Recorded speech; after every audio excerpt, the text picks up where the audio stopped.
Chapter 103. Two-mere energy refinement late stage, cultivators dare to ambush me. A single misstep, a mere carelessness, could easily result in death and the end of one's path in cultivation. Although both of them were formidable, they were only cultivators at the energy refinement late stage, let alone facing a first-grade, high-quality thunder summoning talisman. Without enough preparation to defend oneself, a single middle-grade talisman could potentially cost one their life directly. At this time, Xianxia finally let out a slight sigh of relief. He let the heart that had been stuck in his throat settle down. That was close. Without my magical robe and the cold jade pendant, I wouldn't have even had a chance to use a talisman when that flying sword suddenly came at me. Xianxia swallowed with his dry throat, filled with lingering fear in his heart. He felt that his awareness of danger was still severely lacking. At the first sign of the Iron Feather Eagle losing control, he should have sensed the danger, become alert, and been ready to defend himself. Instead of waiting like just now, realizing the problem was dangerous only after the flying sword had come out and was about to strike. My experience in this area is seriously lacking. Xianxia let out another breath, licked his lips, and silently thought. He also knew that such awareness couldn't be improved overnight. It needed to be accumulated and cultivated. He planned to prepare more body-protecting magic artifacts for himself after returning to Nine Dragons Market, ensuring he was fully armed. Otherwise, if he encountered this situation again or met robber cultivators more formidable than those two, the protective techniques of the magical robe and cold jade pendant would be insufficient. Based on the conversation between those two just now, it seems like they were specifically waiting for me here. I've always been kind to others, never offended anyone, and have no enemies. Why would anyone be lying in wait for me? The only possibility is that I was targeted in Nine Dragons Market. Xianxia thought about his expenditures in the Nine Dragons Market over the past couple of months. If someone paid attention, they could see that he was quite wealthy, a juicy target. There's a saying that one shouldn't flaunt their wealth. Once you show your wealth, you're likely to be targeted. While Nine Dragons Market may be safe, it does not mean that the people within are all good. As soon as you leave Nine Dragons Market, any cultivator inside could potentially become a robber cultivator. Moreover, as a fourth-level energy refinement cultivator, in the eyes of most cultivators, I am nothing but a piece of fat meat, a child holding gold. Xianxia also understood this point and didn't dwell on it, deciding to be more cautious going forward. He looked around and saw no trace of other people. Immediately, he used a flying ascension talisman to descend towards the ground to collect his spoils of war. Just now, both men turned to charred bodies and ash under the onslaught of talismans, leaving only their robes and boots wrapped around the remains. These must be magic artifacts, right?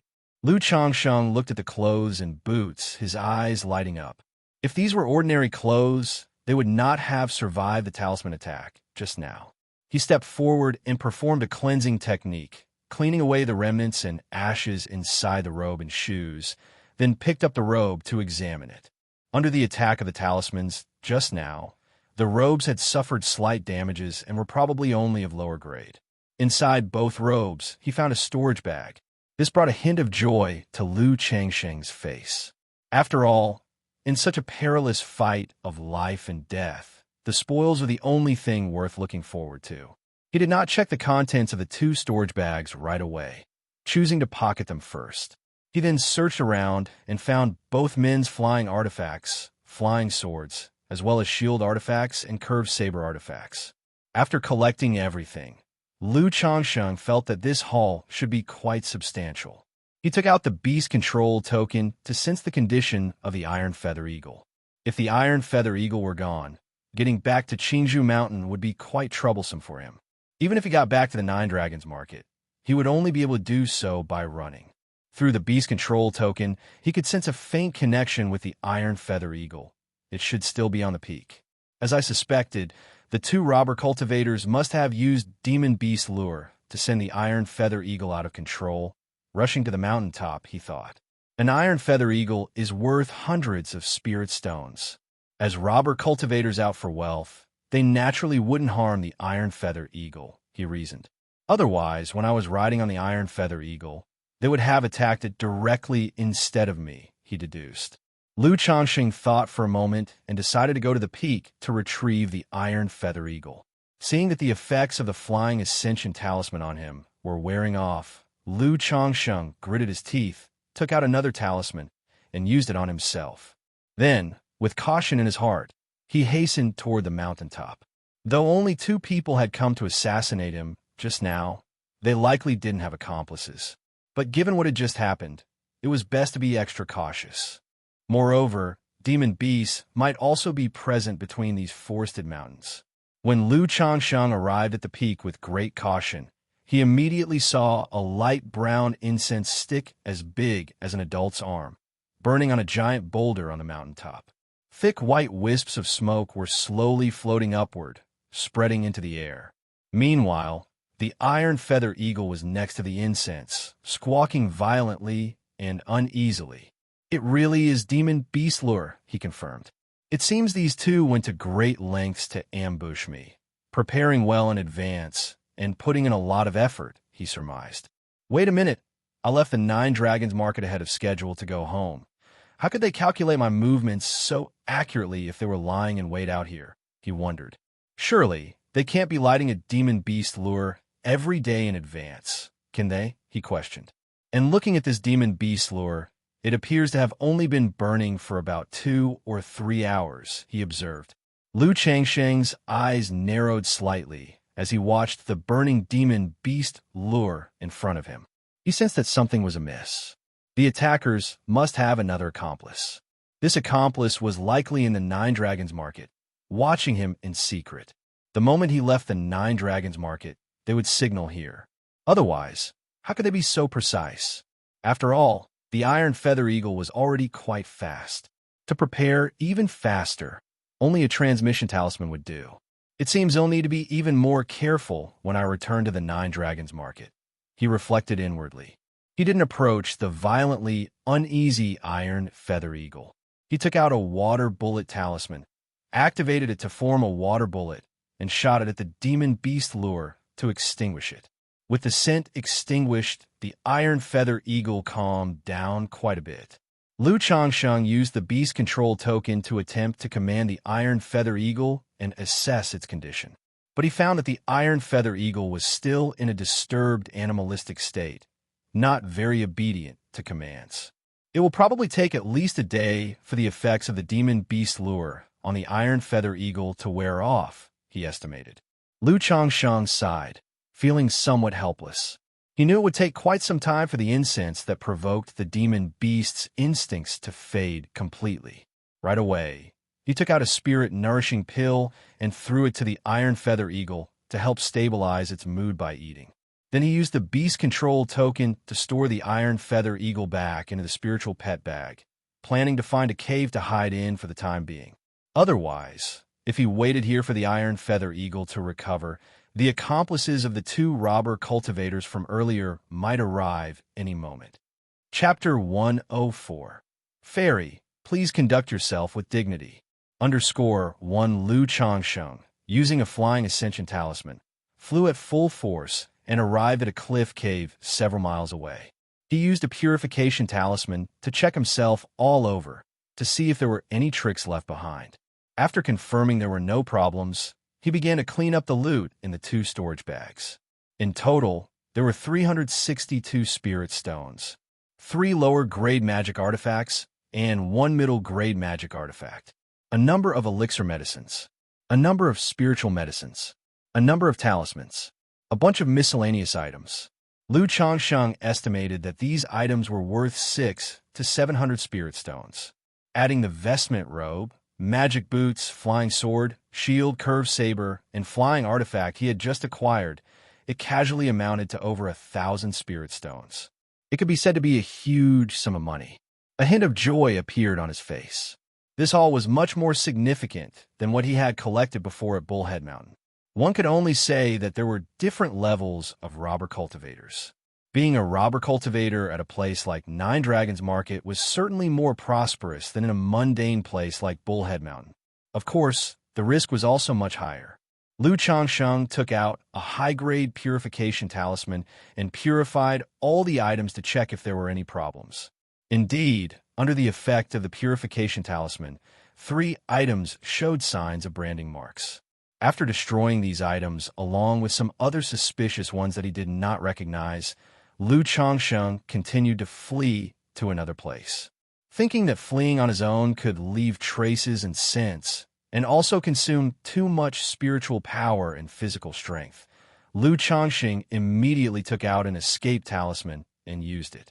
Suddenly, spiritual light surged around him, enveloping his entire being as he dove into the ground, traveling swiftly like a mole before bursting forth. In less than the time it takes to drink a cup of tea, Lu Changsheng appeared several miles away. Phew! As soon as Lu Changsheng emerged from the ground, he breathed in the air. He immediately smelled a stench. Gurgle! He turned his head and saw, not far off, a black wild boar over 2 to 3 meters tall and 5 to 6 meters long, with hair like pine needles, staring at him. Its snout was puffing white smoke, and its tusks were sharp and fierce. A demon beast! With one look at the large wild boar, Lu Changsheng's heart skipped a beat, knowing that it was not an animal, but a demon beast. Gurgle! Before he could take another look, the large boar let out a low roar, its tusks emitting a faint black light, and charged straight at him. Seeing this, Lu Changsheng quickly took out a mid to lower grade talisman to use. The talisman burst into light, transforming into a barrier of water and light that protected him. Then vines and earthen prisons appeared, trapping the boar, followed by a barrage of fireballs, wind blades, and arrows bombarding the beast. Boom, boom, boom. Awoo, awoo, awoo. Under the onslaught of 10 to 20 talismans, the boar let out a mournful howl before it could get close to Lu Changsheng. Its body scorched black, blood gushing out. It eventually collapsed with a cry of agony. This should only be a first-grade beginner demon beast. Perhaps I could have killed it with my flying sword with a bit of effort. This feels rather wasteful. Lu Changsheng looked at the fallen boar and shook his head slightly. Just one of his talismans cost tens to almost 100 spirit stones. And a beast like this, if sold, probably would fetch around 100 spirit stones only. Moreover, with its body so severely damaged by his talisman assault, the price would definitely be a lot lower. Forget it. Such a small thing isn't worth skimping on. After all, I only have one life. I'd rather waste a bit than make a single mistake. Lu Changsheng consoled himself with a word, not feeling too heartbroken. He took out his flying sword, roughly butchered the large wild boar, and stuffed it into his storage bag. Storing demon beast meat in the storage bag also had a shelf life. Probably after 7 or 8 days, the quality of the meat would be affected. However, upon returning to Qingzhou Mountain, besides consuming it himself, he could also feed it to the 9 Netherhound. Over the past 2 years, he had mostly fed the 9 Netherhound ordinary raw meat, only occasionally giving it demon beast flesh to eat. It couldn't be helped, as feeding it demon beast meat every day was too expensive to maintain. If he weren't worried about accidents, he would have liked to find a mountain range to let the 9 Netherhound roam free. Waiting for the 9 Netherhound to grow through constant battles and struggles to become a demon king of its own territory, then come back to carry him soaring. After cleaning up the surroundings, Lu Changsheng began looking for a place to settle down for the night. He planned to rest for a day and then leave when the Iron Feather Eagle had recovered. During this process, to avoid encountering other demon beasts, Lu Changsheng was very careful and cautious. He eventually came across a tiger demon beast in a cave. Without hesitation, Lu Changsheng used a talisman to instantly kill the first-grade beginner tiger demon and entered the cave. He planned to spend the night here. It's just for one night. Nothing else should happen, right? Lu Changsheng lay on the tiger skin rug, feeling somewhat weary.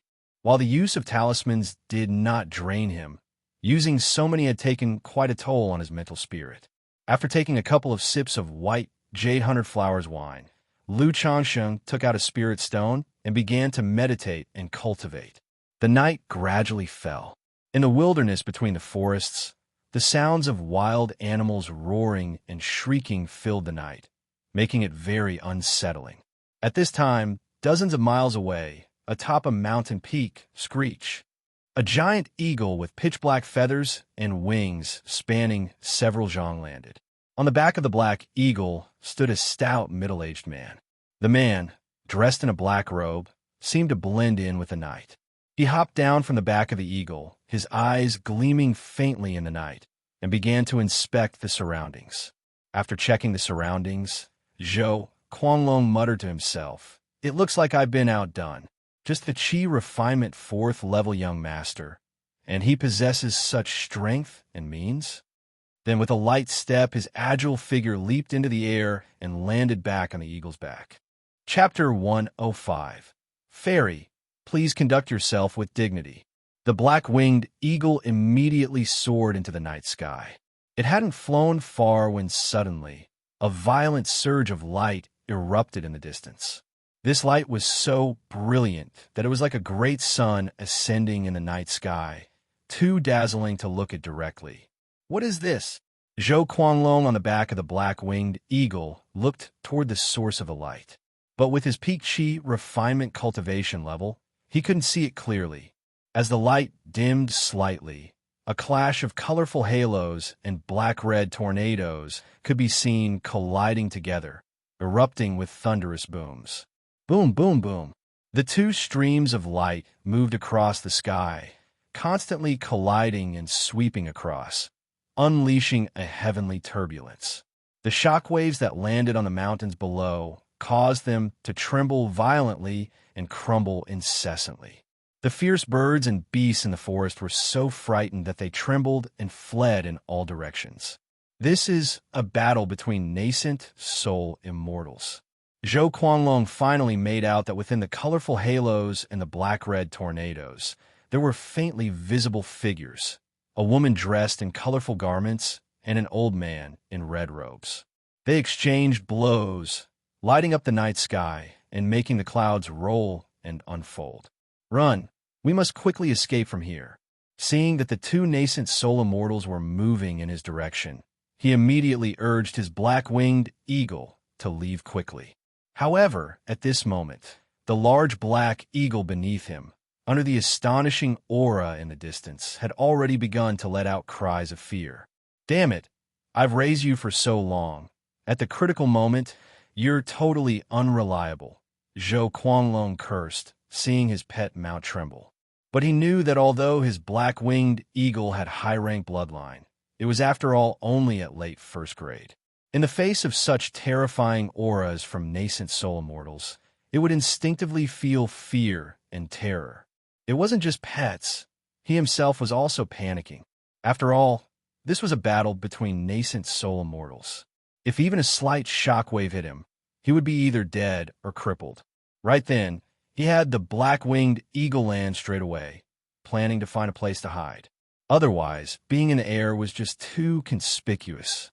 He might be noticed by one of the battling nascent soul immortals who found him bothersome and killed him with a flick of their hand. In the night sky, the woman in colorful garments wielded a long sword, and with every swing, rocks and debris were sent flying, creating countless waves. "Hee, Yin Wanshang, you can't escape. You've been touched by my red phoenix karma fire, so you'd better surrender willingly." However, the old man in red robes was shrouded in black-red mist that gradually turned pink, making the sword light pass through him without effect, piercing right through him. Around the old man, the pink mist churned, stirring up strong winds and agitating the spiritual energy around him.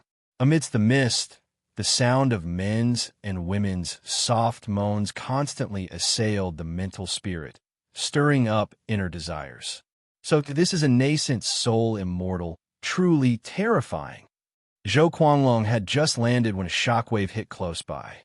The terrifying force made his blood roil, and where the shockwave hit the ground, a crater several zhang wide appeared. He was not only at the peak of Qi refinement, but also practiced body refinement. Yet even just a touch of a shockwave made him sense danger. He dashed towards another area, while keeping an eye on the shockwaves above to avoid getting hit. If he died like this, it would be unjust and frustrating. After running for a while, he saw the woman with the long sword in the night sky summon an ancient mirror above her head. This ancient mirror flowed with golden light, which shone like a great sun in the night sky, and shot a fierce light at the old man in red robes. Then with one slash of her sword, a bright golden divine thunder appeared in the sky. Ah, Yin Wanshang, you've actually mastered the divine sword thunder commandment. Confronted by the golden divine thunder, the old man in red robes let out a pitiful, shrieking howl, with blood spurting from his mouth. Yin Wanshang, divine sword thunder commandment. Could this colorful robed woman be none other than Kaiyun, true immortal from Qingyun sect? Who is this old man in red robes daring to strike a Qingyun sect's Kaiyun, true immortal within the territory of Jiang country? Zhou Quanglong, hiding in the woods, felt terrified upon hearing the scream in the air. But in the next moment, he saw the old man in red robes bring out a small cauldron, from which red flames billowed, setting the heavens ablaze and causing a rain of fire to fall from the sky. Zhou Quanglong was petrified, and without hesitation, he pulled out a hammer-shaped magical artifact to smash out a cave in the nearby mountain wall, where he quickly hid himself. He also took out an umbrella-shaped magical artifact to block the entrance to the cave to avoid being hit by the rain of fire. Truly, when immortals fight, mortals suffer.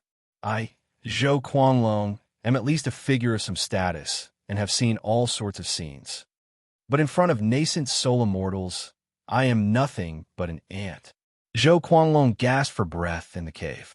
Soon, there was a shaking of the ground and tremors of the mountain, and after a while, things seemed to calm down outside. Just as he was considering whether to go out, he heard voices talking outside. Yin Wanshang, you're being burnt by the Red Phoenix Karma Fire. If you don't unite with me, your death is certain.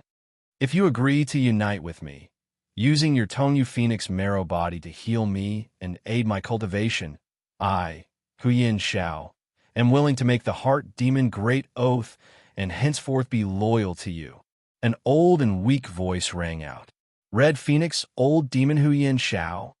Zhou Quanglong immediately recognized the identity of the old man in red robes upon hearing the conversation outside. He was also a nascent soul immortal of Jiang country, a loose cultivator by origin, but due to his domineering behavior and disregard for all prohibitions, he was also called Red Phoenix Old Demon. He never would have thought that this Red Phoenix Old Demon would dare to lay hands on a Qingyun sect nascent soul immortal and even seek to practice cultivation in union with her. Cough, cough, you can dream on. A crisp and icy voice responded. If you refuse, the karma fire will surge, and if it erupts, both of us will die here today. Chapter 106. Fairy, please conduct yourself with dignity. In the Red Phoenix true scripture I cultivate, there's a dual cultivation secret technique, as long as you're willing to become my Tao companion. In the future, we both may have hope for nascent soul. The voice of Red Lawn, old demon, was weak as he continued to speak. Uff, I'd rather die than, cough, cough, let you, the cool voice of Cloud Gown Fairy rose, but it became more hurried with panting breaths. Your body is already burning with Red Phoenix Karma Fire. I wonder how much longer you can suppress it. Cough, cough, cough. The voice of Red Lawn, old demon, was weak and sinister. You, huff, huff, why don't you come out? At that moment, Cloud Gown Fairy's voice grew louder and more urgent, also carrying a captivating charm. Zhou Quanglong in the cave knew that the fairy of colorful clouds was addressing himself. Although he possessed the peak qi refinement cultivation level, how could he possibly conceal it from this nascent soul immortal? Another person? Cough, cough. The voice of Red Lawn, old demon, grew colder. Zhou Quanglong walked out from the cave and saw immediately in front of him a woman lying on the ground, clad in a colorful, radiant flowing gown made of gauze. The woman appeared to be in her mid-20s, her hair lightly coiled up and fixed with a glaze hairpin. A breathtakingly beautiful face at this moment flushed like peach blossoms, her slightly dazed, beautiful eyes and slightly parted lips gently panting. Although he only heard of her great reputation and had never seen her in person, he knew at this moment that this supremely elegant woman was none other than the fairy of colorful clouds, Xianxia, from Qingyun's sect. Not too far away on the ground lay a rugged-faced old man in red robes. Presumably, he was Red Luan Old Demon. The old demon looked unspeakably miserable. Not only was he vomiting blood, but there was also a huge sword wound cavity in his chest, with golden sword energy rampaging within it, making his whole Bodis aura chaotic and struggling desperately. I'm an elder of Qingyun's sect, Yin and this person is Red Luan Old Demon. As long as you help me eliminate him, my Qingyun sect will surely thank you heavily. Huff, huff, huff, Yin Wanshang said to Zhou Quanglong, but now her face was flushed like peach blossoms, and even speaking seemed very hard for her. Kid, don't listen to her. What benefits can her Qingyun sect offer you? I suppose you're just one step from foundation establishment, right? You only need to bring her to me to help me heal, and afterwards, I will take you as my disciple, assist you in foundation establishment, and even core formation is not impossible. Seeing the situation, Red Luan Old Demon quickly spoke. Zhou Quanglong paused upon hearing the words of the two, glanced at Yin Wanshang, and then at Red Luan Old Demon. Kid, rest assured, I am willing to make a heart demon great oath. As long as you are willing to lend me a hand, even if I can't guarantee true elixir for you afterward, I will ensure you form a false core. Red Luan Old Demon pressed his advantage. Your words are witnessed here. Hearing this, Zhou Quanglong was visibly shaken and spoke. He took the path of a robber or cultivator to strive for foundation establishment and become a foundation establishment great cultivator. As for core formation, that was something he didn't even dare to dream of. At this moment, moved by Red Luan Old Demon's promise of a false core, he was tremendously tempted. After all, Qingyun's sect was not even within his considerations. If his actions were known by Qingyun's sect, even if the sect forgave him, he would not receive any substantial benefits. Huff, huff, huff. How can you believe the words of this demon head? Huff, huff, huff. Yin Wanshang, seeing Zhou Quanglong seemingly decide with Red Luan Old Demon, showed a trace of panic in her dazed, beautiful eyes, gasping as she spoke. I, Huyin Xiao, have never sworn an oath in my life. If you don't believe me, cough, cough, cough. I can swear now. I, Huyin Xiao, swear that today. Red Luan Old Demon, unable to move as he lay on the ground, forcibly lifted his palm and began to swear. For cultivators, a heart demon oath, the higher the cultivation level, the more binding it is. Seeing him take the oath, Zhou Quanglong immediately knelt before the old man and said, Disciple Zhou Quanglong pays respect to master. Cough, cough, cough. Very good. Good disciple. Quickly bring your master's wife over to me. She is currently entangled by my red phoenix karma fire, her desires rising like a tide. As soon as I ignite it with my mana, it will erupt instantly. Red Phoenix Demon immediately bared his teeth and spoke. Yes, master. Zhou Quanglong nodded slightly and walked towards Yin Wanshang. Seeing Zhou Quanglong approaching, a flash of resolution appeared in Yin Wanshang's eyes. Her cultivation method and physique were special. If given time to recuperate, she could suppress the red phoenix karma fire. But unexpectedly, a cultivator nearby chose to assist the red phoenix demon. She could only sigh in resignation to fate and time. Immediately, she slapped her storage bag with mana meant to suppress the karma fire, and suddenly, a fist-sized purple bead appeared from the storage bag. Hoo hoo hoo! The bead burst into light, thunder and earth fire filling the air, and directly turned Zhou Quanglong and Red Phoenix Demon into ashes. At that moment, the only clarity left in Yin Wanshang's beautiful eyes vanished. Her body quickly became hot, her skin like creamy white jade visibly turning pink.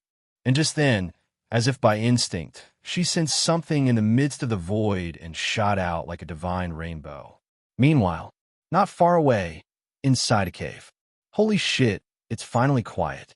The power and commotion just now, what level of fighting was that? It was terrifying, Lu Changsheng said. Seeing that there was no noise outside, and everything was completely quiet, he breathed a long sigh of relief and let the anxiety that had been caught in his throat dissipate. Anyone cultivating quietly at night would panic if suddenly there were rumbles, and two people began to fight, causing earthquakes and landslides. Sigh. He'll head back early tomorrow morning as soon as the Iron Feather Eagle recovers. I won't run back and forth anymore. It's better to bring Miaoyun and Jinjin directly to the Nine Dragons market from now on, he pondered. Otherwise, constantly traveling back and forth, I might encounter danger. Lu Changsheng thought to himself, feeling it's best not to leave the house if it isn't necessary. The outside world is just too dangerous. However, at that moment, a fragrant breeze suddenly wafted over. Before him appeared, seemingly out of nowhere, an exquisitely beautiful woman wearing colorful garments. Lu Changsheng was taken aback by the sudden appearance of this breathtakingly beautiful woman. He hadn't even grasped how she had appeared. This woman was none other than Yun Wanshang. Her face was flushed, her alluring eyes as soft as autumn water, filled with lust as she looked directly at Lu Changsheng and pounced on him.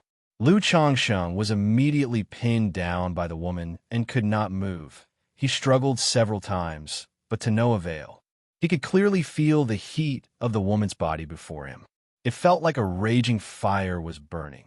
He knew that her condition meant either she had been poisoned or was experiencing cultivation deviation.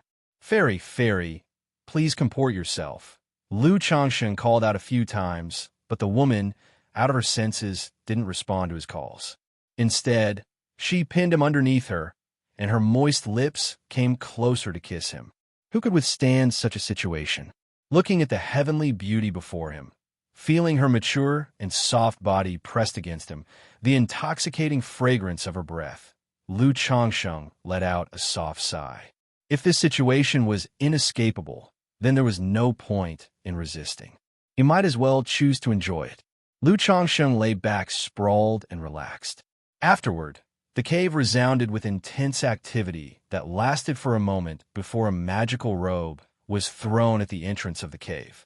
After a while, several more pieces of clothing were tossed out, including the intimate garments of the woman. Chapter 107. You feel wrong, but I feel wrong too.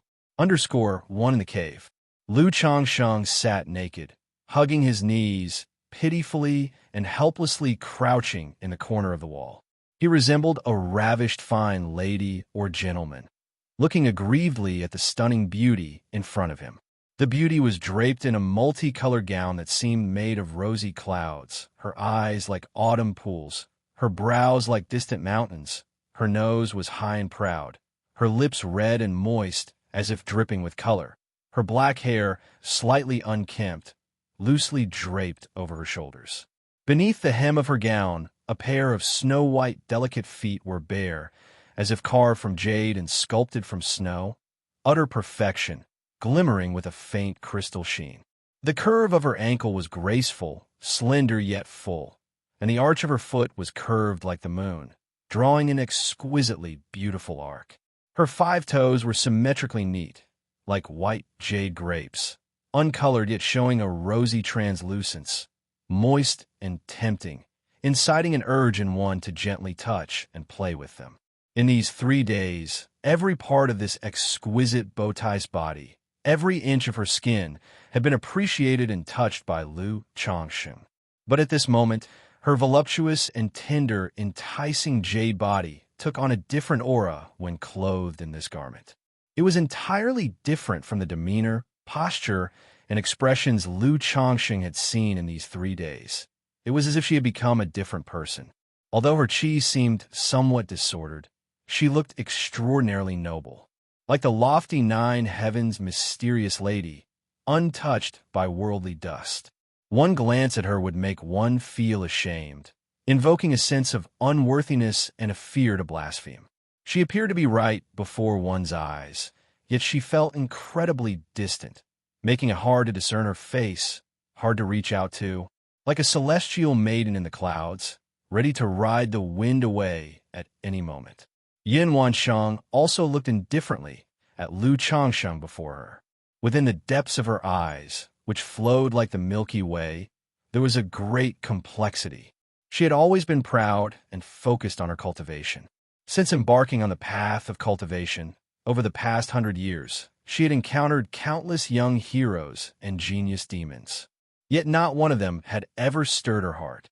But today, she, Yin Wansheng, Kaiyun true immortal of the Qingyun sect, a nascent soul immortal, had lost her chastity in such a wretched place, in this dilapidated cave.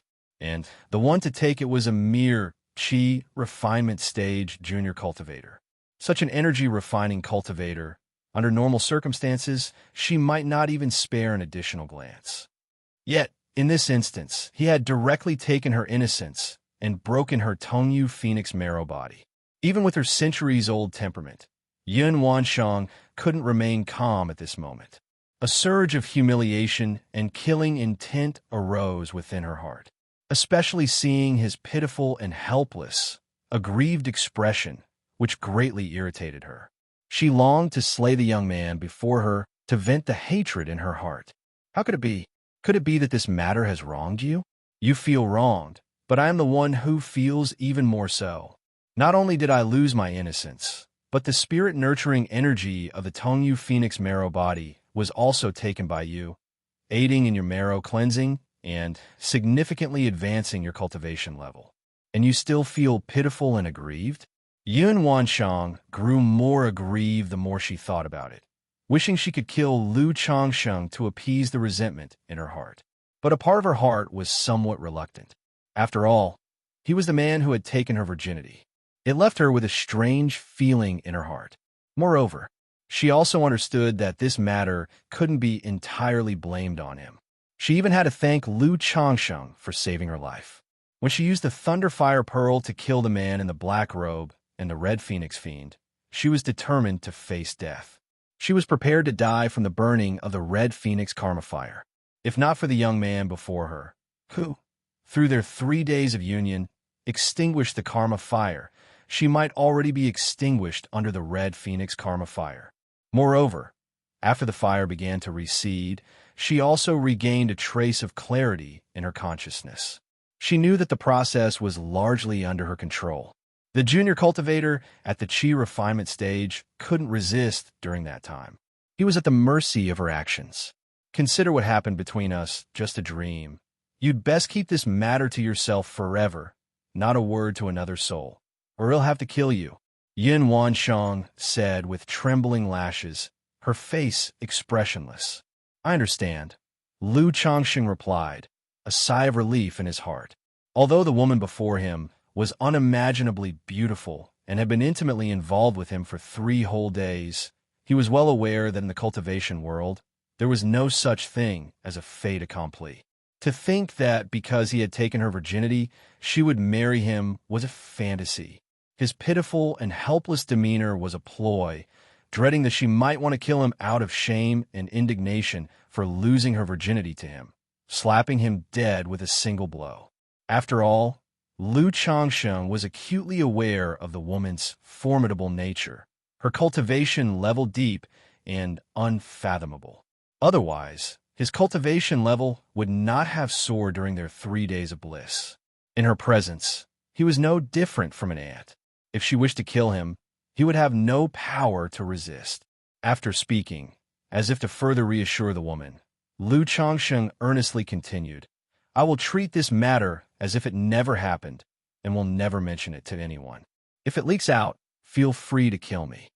Yin Wansheng, on hearing Lu Changsheng agree without hesitation to act as if nothing had happened, not only felt no joy but a hint of displeasure. But with a faint chill in her voice, she said, As long as you know. With those words, the man and woman remained in silent deadlock, bringing quiet to the cave. Yin Wansheng felt somewhat awkward. Although she was a core formation stage true immortal, Having grown up in the immortal sects dedicated to cultivation since she was young, she knew even less about matters of men and women, about emotions, than an ordinary young girl. Chapter 108. You feel wrong, but I feel wrong too. When such an incident occurred, Lu Changsheng's instincts forbade him from divulging it. But deep inside, he was very agitated, unsure how to face it, unwilling to just let it go. Because during their intimate encounter, Lu Changsheng did more than just take her virginity.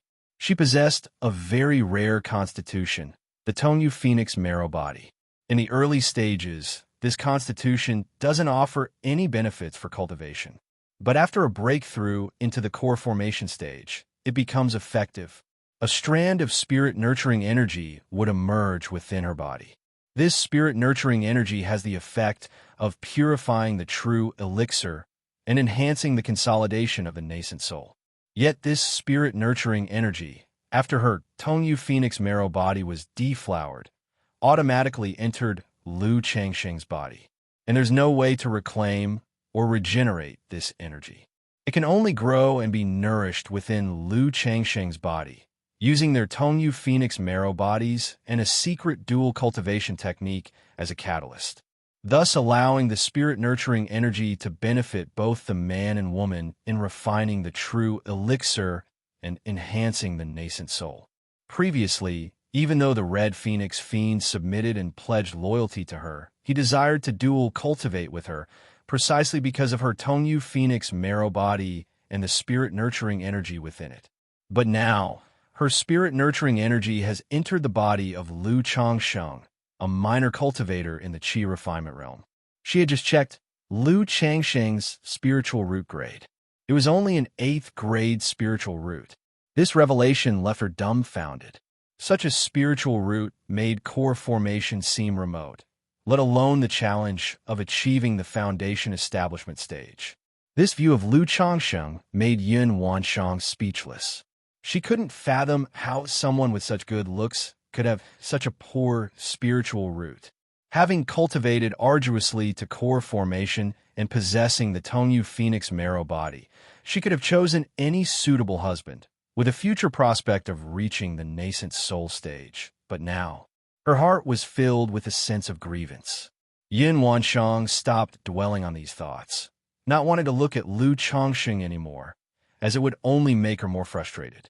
With a wave of her hand, a pair of embroidered shoes adorned with lotus flowers flew onto her feet as she transformed into a rainbow of light and left, disappearing from the cave.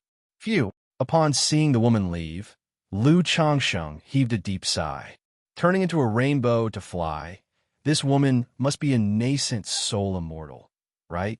Could it be that the duel that night involved this woman fighting against someone else? Considering the situation, Lu Changsheng mused internally.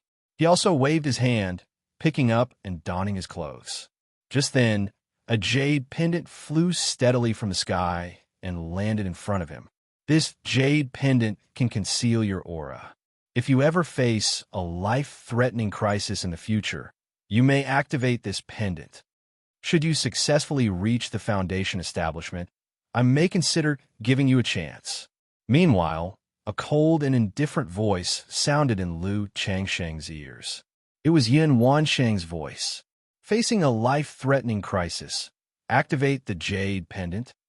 Success in foundation establishment, given a chance. Upon hearing these words, Lu Changsheng picked up the jade pendant, his face lighting up with joy and excitement. It seemed this fairy wasn't as heartless as he thought, who would no longer recognize him once Shed put on her skirt. Perhaps she was someone with a cold exterior but a warm heart. Lu Changsheng still had confidence in reaching foundation establishment. After all, he had the system on his side. As long as the child proved to be promising and diligent, what fairy or which couldn't he, a father, marry?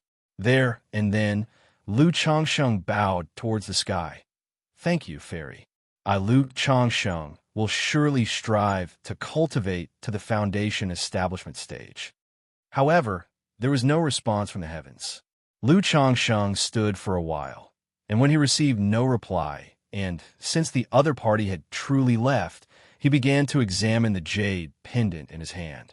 The palm-sized pendant was painted with clouds and mists, and 9-colored radiance flowed within it. Lu Changsheng couldn't discern the quality of the jade pendant, but he felt that a gift from a nascent soul immortal must be a top-grade magic artifact or a spiritual artifact. Who would have thought that I, Lu Changsheng, would end up living off a woman? Lu Changsheng thought to himself internally. Now, he seemed to have a nascent soul immortal as support. If he encountered any peril in the future, he could call upon a nascent soul immortal for help. However, he felt that if he really activated the pendant for help, it would probably be the end of his association with this colorfully robed woman. Only after his successful foundation establishment could he activate the pendant to seek her out and then have further interactions with her, which was reasonable. The other party was a nascent soul immortal, and he was just a weakling in the Qi refinement realm. Her willingness to give him a chance after he reached foundation establishment was already very generous. But if I want to officially marry her and have children, I'm afraid he'll at least have to reach the core formation stage, right? And I wonder if our 3 nights of effort could have resulted in a pregnancy. If so, any child born would surely be extraordinary, right? Lu Changsheng secretly contemplated and then shook his head. He was getting ahead of himself, thinking about her bearing children for him when there was not even the slightest sign this would happen. Moreover, for cultivators who did not wish to conceive, no matter what the effort, it would be in vain. Then, Lu Changsheng turned his attention to the peach blossom goo in his spiritual sea and said, "You little thing have really outdone yourself, being so inconspicuous and unnoticed, yet causing such a big commotion when you do appear, huh?" The peach blossom goo feeds on the luck of romantic encounters. The more prosperous the romantic luck around the host, the faster the peach blossom goo grows. During these 3 days, not only did Lu Changsheng himself gain an increase in his cultivation level, the peach blossom goo also rapidly grew, nearing the threshold of transformation. Even Lu Changsheng, as naive as he was, knew that his recent streak of romantic luck couldn't be unrelated to the peach blossom goo. But this thing seems like a double-edged sword. After all, romantic luck, if not handled properly, can easily turn into a romantic calamity. Chapter 109. You feel wronged. I feel even more wronged. Lu Changsheng exhaled a long breath before checking the state of his cultivation level, to see the fruits of his efforts over the past 3 days. During the dual cultivation of joy in these 3 days, he could distinctly feel a light and ethereal spiritual energy moving within him. It caused his cultivation level to rise rapidly and filled his body with inexhaustible strength. Otherwise, after 3 days and nights without rest, Lu Changsheng felt he really couldn't have withstood it. Lu Changsheng saw that in his Qi ocean core, where once there had been a trickle of spiritual energy, there was now a small stream.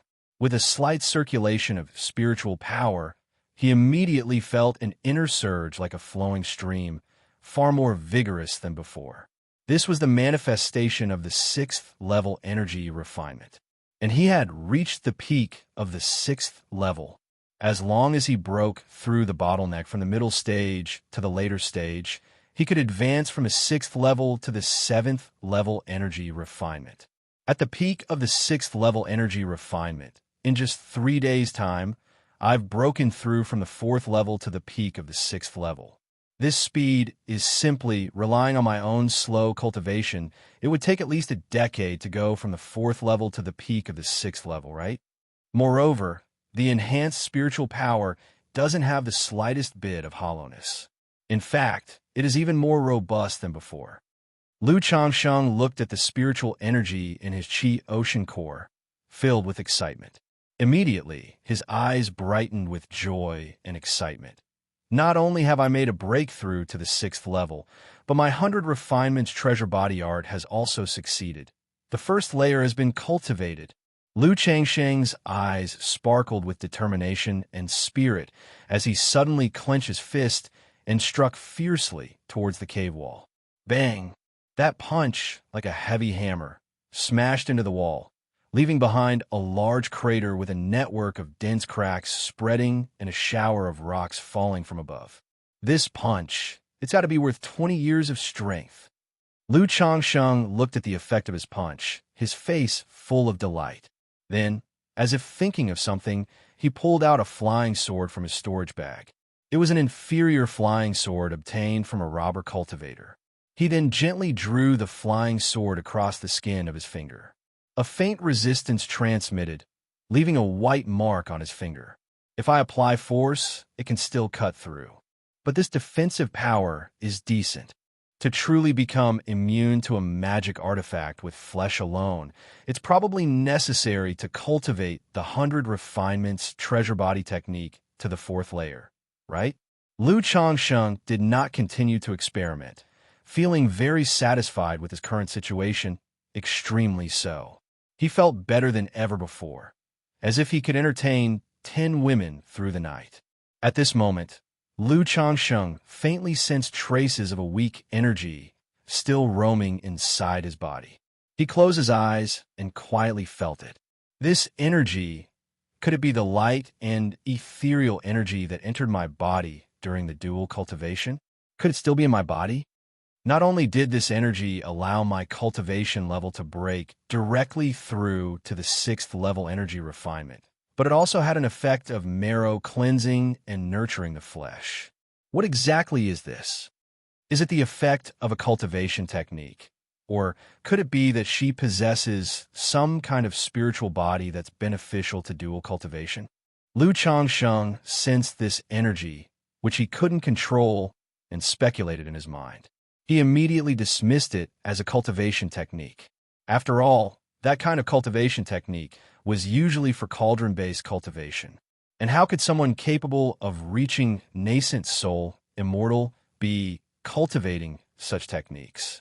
That left only the spiritual body. Lu Changsheng, who read so much in his free time, knew that in the cultivation world, some cultivators not only possessed a spiritual root, but also had some inherent spiritual body talents. Like the Gongjin body constitution, cultivating the metal attribute cultivation technique not only allowed for a faster cultivation speed by several folds, but also the power exerted by the metal attribute cultivation techniques was also higher than that of ordinary cultivators. There was also something like a pure yang physique. If one cultivated the yang energy cultivation technique without breaking their body, they would make rapid progress. But once they did, not only would the effect be lost, they might also lose cultivation levels. There were also some other physiques beneficial to dual cultivation, like the charming female physique, primordialine physique, and plain lady physique. Lu Changsheng guessed that this woman in the colorful skirt might possess some kind of physique like that, which was why he could obtain so many benefits. Being able to cultivate to the nascent soul, immortal, possessing a spiritual body, it does make sense. Lu Changsheng murmured. Spiritual bodies were even rarer than spiritual roots. He read in books that even among cultivators, a spiritual body was 1 in 10,000. At the time, Lu Changsheng had also thought that if his own child were to have a spiritual body, whether it could give him a boost and let him have a spiritual body too. Did she give me this jade pendant to hide this whiff of light spiritual energy rather than to hide my cultivation level? Lu Changsheng looked at the jade pendant the woman in the colorful skirt gave him, his face showing sudden realization. Initially, he thought that the jade pendant was meant to conceal his cultivation level's spiritual power. Now it seemed he had thought too much. Does this mean that if this whiff of energy is detected by others, it will bring me trouble? Lu Changsheng pondered further. Nevertheless, he shook his head. He currently could not control or expel that wisp of energy. With this jade pendant, he should not have to worry too much. Also, with this jade pendant, he shouldn't worry too much about his cultivation level. Otherwise, upon returning home, if the Lu family noticed that he had broken through to the 6th level energy refinement, it would be difficult to explain. After checking his physical condition, Lu Changsheng glanced at the iron feather eagle in the spiritual pet bag. The iron feather eagle had already recovered to normal. It was just extremely hungry from not eating for 3 days. Immediately, he took out a spirit-nourishing pill and a large chunk of demon beast meat to feed the iron feather eagle. After the iron feather eagle had its fill, he looked at the cave where he had obtained a supreme opportunity, then mounted the iron feather eagle and flew towards Qingzhou Mountain. Now that his strength had greatly increased, Lu Changsheng found his mindset to be much more stable, no longer as worried as when he had just left the Nine Dragons market. Indeed, cultivation level is the foundation of one's confidence. But I must not become arrogant. I'm still a weak Qi refinement cultivator, absolutely must not get carried away. However, now that I have the strength of the 6th level energy refinement, I can try drawing supreme talismans. Once I have plenty of supreme talismans, not only will I be safer, but I also won't have to worry about making money. Lu Changsheng, riding on the iron feather eagle, gazed at the scenery in front of him, feeling that the days ahead were getting more promising by the moment. Qingyan Sect, Kaiyan Peak. Yin Wanshang soaked in the spiritual pool for a long time before she slowly got up, looking at her body that seemed to be crafted by the heavens as she bit her lip gently. She soaked for quite a while longer before raising her hand to clothe herself, regaining the appearance of a dignified, noble, and high-status fairy. My trip outside to acquire the purple spirit liquid, encountering an ambush by Red Luan Old Demon on the way back, was it a coincidence, or was there someone scheming behind it? Yun Wanshang's beautiful face was calm, and a touch of coldness surfaced in her eyes. Then, with a slight movement of her lips, she sent a sound transmission to a female disciple in a courtyard on the mountain peak. Shiyu, come to the Great Hall to see me. Chapter 110. Fairies Cultivation. _1 Tall pines and verdant cypresses. On 1,000 Zhang peaks where waterfalls descended and streams flowed, palace after palace was erected. In a magnificent palace at the peak, emptiness reigned, save for a colorfully dressed woman standing gracefully and poised. Master, at that moment, a beautiful woman with a graceful figure and white clothes billowing like sails entered the great hall. Looking at the woman in colorful clothes inside the hall, her beautiful and spirited eyes brightened as she gave a ceremonious bow, her voice sweet and gentle. Shiyu, you have arrived. Yin Wanshang turned around upon seeing her disciple, revealing a smile on her stunning face. She said to Xiao Shiyu in a voice tinged with authority, Shiyu, I have gathered all the medicinal ingredients needed for the red dust elixir, but I must ask you once more, have you really made up your mind? With your 4th grade spiritual root and the innate moonlight spirit body, even if you do not cultivate the supreme forgetful love technique, you would still aspire to core formation. Yin Wanshang spoke thus. Her recent expedition to collect purple spirit liquid was for the sake of her disciples' cultivation, to refine an elixir medicine. Upon hearing these words, Xiaoshiyu lightly pressed her lips together, and a serious expression appeared on her enchanting face. Then, with resolute eyes, she looked at Yin Wanshang and saluted with hands cupped. Master, Shiyu has decided, and I will have no regrets. Alas, looking at Xiao Shiyu with her determined expression, Yin Wanshang sighed softly in her heart. She was uncertain whether mentioning the supreme, forgetful love technique to her disciple back then was right or wrong. The supreme, forgetful love technique was a cultivation method she had acquired in a secret realm. Despite its power, it also had obvious side effects. After cultivating it, one would gradually become indifferent, unmoved by emotions or disturbed by feelings. Ordinarily, Xiao Shiyu was lively and clever, much to her liking, but if she were to cultivate the supreme, forgetful love technique, she feared Shiyu's demeanor would be completely altered. Nevertheless, Yin Wanshang did not offer any further persuasion. She gave a slight nod and said, Good. Since you have decided, I will ask Elder Yun to refine the red dust elixir for you. She also understood that even with Xiao Shiyu's talent and gifts, core formation was only a hope. But if she could master the supreme, forgetful love technique, it would no longer be just a hope. As long as she did not die prematurely, she would certainly achieve core formation. There might even be hope for further advancements. That was the reason why she had given Xianxia the choice of the supreme, forgetful love technique in the first place. The azure sky, clear for thousands of miles. An iron feather eagle with jet-black feathers glided through the air. We were delayed for 3 or 4 days on the journey. I wonder if I can still make it in time. Lu Changsheng sat cross-legged on the iron feather eagle, his heart full of concern for Lu Miaoyan, who was about to give birth. By his original calculations, he would arrive home early enough to be there for the birth of Lu Miaoyan's child. However, the ambush on the way and the 3 days and nights in the cave had delayed him. He was uncertain whether Lu Miaoyan had already given birth. At that moment, suddenly, a mysterious and profound throbbing arose within Lu Changsheng. He recognized this throbbing very well.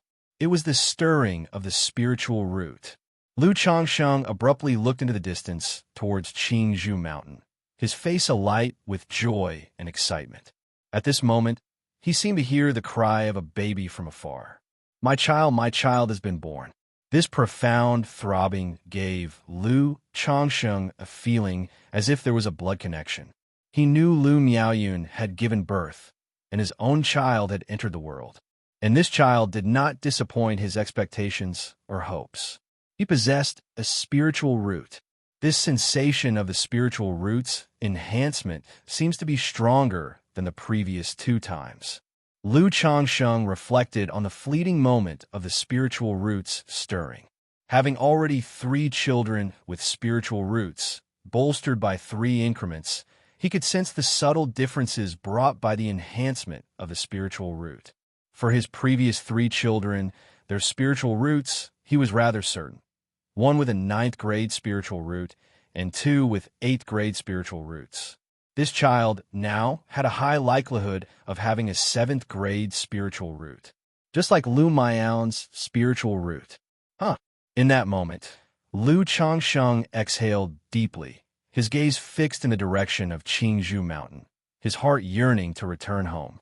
After a good part of the day, an iron feather eagle descended outside Qingzhou Mountain. Lu Changsheng stored the iron feather eagle back into his spiritual pet bag, took out his identity token, and after entering the valley, he transformed into a shadow, racing toward his home. Husband, Daddy's back.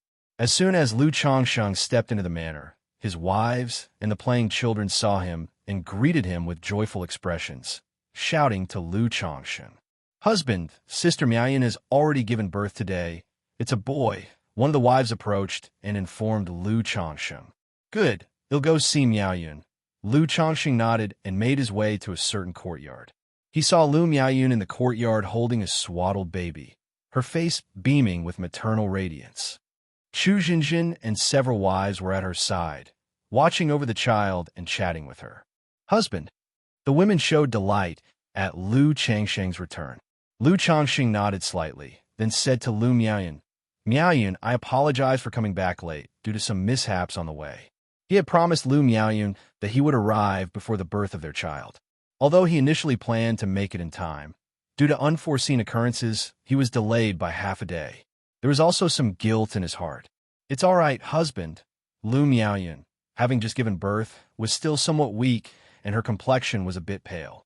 She bore no blame for Lu Changsheng and instead looked at him with concern, inquiring, "Husband, what mishap did you encounter on the road? Was there any danger?" "I just ran into a few minor robber cultivators, but with the protection talismans from grandmother, there was no real danger." Chapter 111. Fairies' Cultivation. Lu Changsheng smiled and said, "Robber cultivators?" Lu Miaoyan and the other women were shocked upon hearing this, showing a terrified expression. They naturally knew that the cultivation world was extremely dangerous. There were many cultivators who bullied the weak, robbed at will, and killed for treasure. These kinds of cultivators were known as robber cultivators. Those who became robber cultivators also possessed certain strengths and methods. They hadn't expected that on the way home, their husband had actually encountered a robber cultivator. They also knew that their husband's cultivation level wasn't high. He had only recently broken through to the 4th level of qi refinement and had not experienced much life and death fighting. "Husband, It's too dangerous for you to travel back and forth each month like this. With Sister Miaoga around, it's all right, but if you're alone in the future, you might encounter danger. Why don't you talk to Grandma and stop coming back every month, or wait until second Grandpa comes home and travel back with him?" Lu Miaoyun said, her face showing a touch of worry. Upon hearing this, Lu Changsheng felt warmth in his heart. He had similarly considered this matter himself. He thought of bringing Lu Miaoyun and the other women like Chu Jinjin to the Nine Dragons market as well. Otherwise, traveling back and forth each month could still lead to danger. Although he now had the cultivation of the 6th level of Qi refinement and could draw some supreme talismans to protect himself, not fearing ordinary robber cultivators. What if he met a Foundation establishment great cultivator? And if he encountered an accident like this time again? What if a stroke of luck turned into a disaster? So, for safety's sake, Lu Changsheng decided it was best not to travel back and forth as much. Instead, he planned to live quietly and securely in the Nine Dragons market. "Let's talk about this matter later. Let me see our child first." Lu Changsheng smiled, planning to discuss the matter with the 4th elder later. He then looked toward the child in Lu Miaoyun's arms. Since both he and Lu Miaoyun were cultivators, this child also looked noticeably more adorable and attractive. With shining black eyes and smooth, fair skin, not reddened and wrinkled. Holding the child in his arms, Lu Changsheng couldn't help but smile. He could clearly feel that he would be even more fond of this child. Indeed, how could one be completely impartial and fair? After all, there will always be favoritism and preference, Lu Changsheng mused internally. He had long known that with many children, it was impossible for him to treat them all equally. With children like Lu Pinggan, Lu Wuyo, Lu Wuyu, and Lu Shila, it was still manageable. But as the number of children increased, besides a few who usually pleased him, he would noticeably favor the children with a spiritual root. "Husband, why don't you name this child?" At this moment, Lu Miaoyun, looking at the delighted Lu Changsheng holding the child, said softly, "A name." Lu Changsheng pondered for a moment upon hearing this and smiled. "Let's call him Lu Yun." The name suggests ambition and a broad and profound future, and it shares a similar sound with your name, Miaoyun. Now, with many children, naming had also become more difficult. So, Lu Changsheng became somewhat more casual about naming his children. Lu Yun, Lu Miaoyun, hearing this name, immediately had a glint of admiration in her eyes, looking at Lu Changsheng with tenderness and affection. Then she smiled toward the child in the swaddle. "From now on, your name will be Lu Yun, Yuner. From now on, not only will the husband have a big Yuner, but also a little Yuner," said another wife jokingly. "What little Yuner, big Yuner?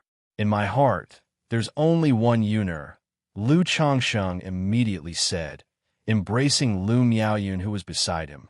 Hearing this, Lu Miaoyun instantly blushed, leaning sweetly and contentedly into Lu Changsheng's embrace, drawing giggles and envy from the other wives nearby. Just like that, Lu Changsheng spent time with Lu Miaoyun, Chu Jinjin, and his numerous wives. It wasn't until the next day that he found some free time. He went to study and began to meditate and cultivate, to see how much his cultivation speed had increased after the addition of his son's spiritual root. After cultivating for an hour, Lu Changsheng could sense that his cultivation speed had increased by about 20%. This confirmed to him that his son had a 7th grade spiritual root. The cultivation speed with a 7th grade spiritual root is almost 30% faster than that with an 8th grade spiritual root, and it's easier to break through bottlenecks. Once this child grows a bit and his spiritual root fully matures, my spiritual root will be upgraded to the 7th grade. If the child in Zenshin's womb, due next month, also has a spiritual root, my spiritual root might directly advance to 7th grade. Then I imagine breaking through the bottleneck from the 6th level to the 7th level of Qi refinement will be much simpler. Otherwise, I don't know how long I would have to wait to break through from middle to later stage. Lu Changsheng's eyes twinkled with great anticipation. He had just finished an hour of cultivation, but there was hardly any movement in his Qi ocean core. It made him inwardly sigh at the difficulty of advancing from the middle to the later stages of qi refinement. Thinking back to his own advancement from the 3rd level to the 4th level of qi refinement, he had been stuck for more than a year. The bottleneck from the middle to later stages would only be harder, likely requiring 3 to 5 years of grinding. However, Xianxia was already quite satisfied. Without this stroke of lucky encounter, he wouldn't have known how long it would take him to break through from the 4th level to the 6th level of qi refinement. Just the experience of advancing from the 4th level to the 6th level in 3 days had made him somewhat reluctant to strive harder. He fondly reminisced about those magical and enchanting 3 days and nights. If I could have continued for 10 days or half a month back then, could I have directly advanced to the pinnacle of qi refinement? Xianxia couldn't help but think. Chapter 112. Fairy's Cultivation. But thinking about it, he knew it couldn't be possible. Not to mention that others might not be willing. Such an improvement probably wasn't so simple. Xianxia. Oh, Xianxia, how could you have such thoughts? No sooner had the idea appeared than Xianxia immediately felt he was being somewhat degenerate. Even if I improved my strength and broke through the realm in this way, what would it amount to? Such improvements would leave my state of mind, skills, and power unfit for my cultivation realm, leading to a shaky foundation.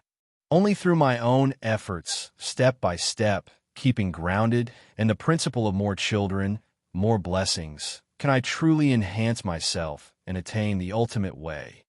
All other paths are but passing clouds. Only by taking wives and concubines, having children, and advancing step by step can one reach the end.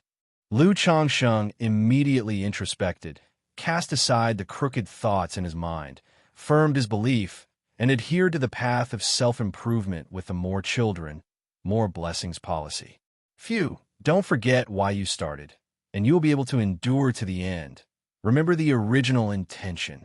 Xianxia took a deep breath and slowly exhaled. Afterward, he took out his talisman-making tools, ready to attempt crafting a supreme talisman. His biggest issue with crafting high-level talismans before was his cultivation level. Now, having broken through to the 6th level of energy refinement, this issue had been easily resolved. He laid out the talisman paper, and with a magic artifact pen in hand, he gently dipped it in spiritual ink. Then with his palm, where spiritual power flowed, he transferred it to the pen, making the tip brim with spiritual light. As the pen touched the paper, it moved like a dragon or snake, the strokes channeling spiritual power fluidly, without the slightest delay. A moment later, Xianxia lifted his hand. Arcs of thunder spread over the talisman paper. A first-grade superior talisman, Thunder Summoning Talisman, was made. Previously, Xianxia found it somewhat strenuous to craft the Thunder Summoning Talisman. He had to be extremely careful during the process to avoid failure. But now, it was like eating and drinking. With my current cultivation at the 6th level, I should be able to craft 3 or 4 superior talismans at a time. Xianxia felt the consumption of spiritual power within his body and mumbled to himself. Before, crafting one Thunder Summoning Talisman would leave him feeling drained. Immediately, Xianxia took out another piece of talisman paper and began crafting a first-grade Supreme Talisman, the Thunder Talisman. As he crafted the Thunder Talisman, a sense of seriousness and concentration appeared on Xianxia's face. The spirited pen moved slowly on the talisman paper, outlining one talisman line after another, with the patterns flickering with spiritual light. However, before he was even halfway through the outline, the talisman paper suddenly made a ZZT sound and emitted a puff of smoke. I suddenly broke through to the peak of the 6th level of energy refinement and am not yet familiar with it. My control is still lacking a bit. Xianxia shook his head. He immediately knew what the problem was. One issue was the middle-grade magic artifact pen, which wasn't quite up to the task of crafting a supreme talisman. The second was that his control over spiritual power was insufficient. So with both problems combined, The excessive spiritual power during the drawing process caused the lines to be unstable, resulting in a failed crafting. But these weren't real problems, just things that required a bit more familiarization.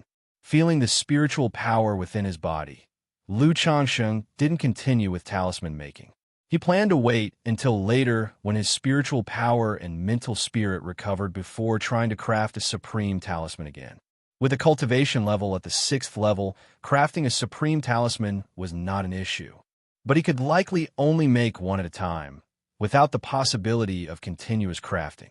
Having just crafted one superior talisman and half of a supreme talisman, it had taken a toll on him. He needed to take it slow. Moreover, such matters were not to be rushed. Lu Changsheng left his home, ready to visit the 4th elder and discuss the matter of running between two places. But just as he stepped out, he learned that the 4th elder had already come to his home to visit his great-grandson. Immediately, Lu Changsheng headed to the backyard. He saw the 4th elder, with a loving smile, holding his son Lu Yun and chatting happily with Lu Miaoyan. Grandmother. Lu Changsheng stepped forward and greeted with a slight bow. Changsheng, you're here. The 4th elder nodded toward Lu Changsheng and said, I just heard from Yuner that you encountered a robber cultivator on your way back. Is that so?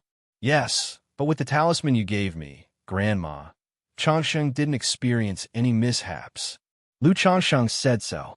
Grandma was just thinking, it's indeed dangerous for you to be traveling back and forth alone. Even with a talisman at hand, it's still not safe. Therefore, Grandma thinks, why don't you just stop going to Nine Dragons Market? I can find someone else to manage the spiritual talisman shop there, and you can just stay at home in peace. The 4th elder spoke, saying this. She had wanted Lu Changsheng to go to Nine Dragons Market to manage the shop as a way for him to gain experience and learn something. But if any accident were to happen on these journeys, it would be more loss than gain. So, she would rather Lu Changsheng stay put at Qingzhou Mountain without going out. Lu Changsheng was somewhat surprised upon hearing this. He had thought the 4th elder would allow him not to come back every month. He had not expected the 4th elder to directly suggest that he stay at Qingzhou Mountain and not go out at all. If it had been before, he wouldn't have cared. He would have just comfortably stayed put at Qingzhou Mountain.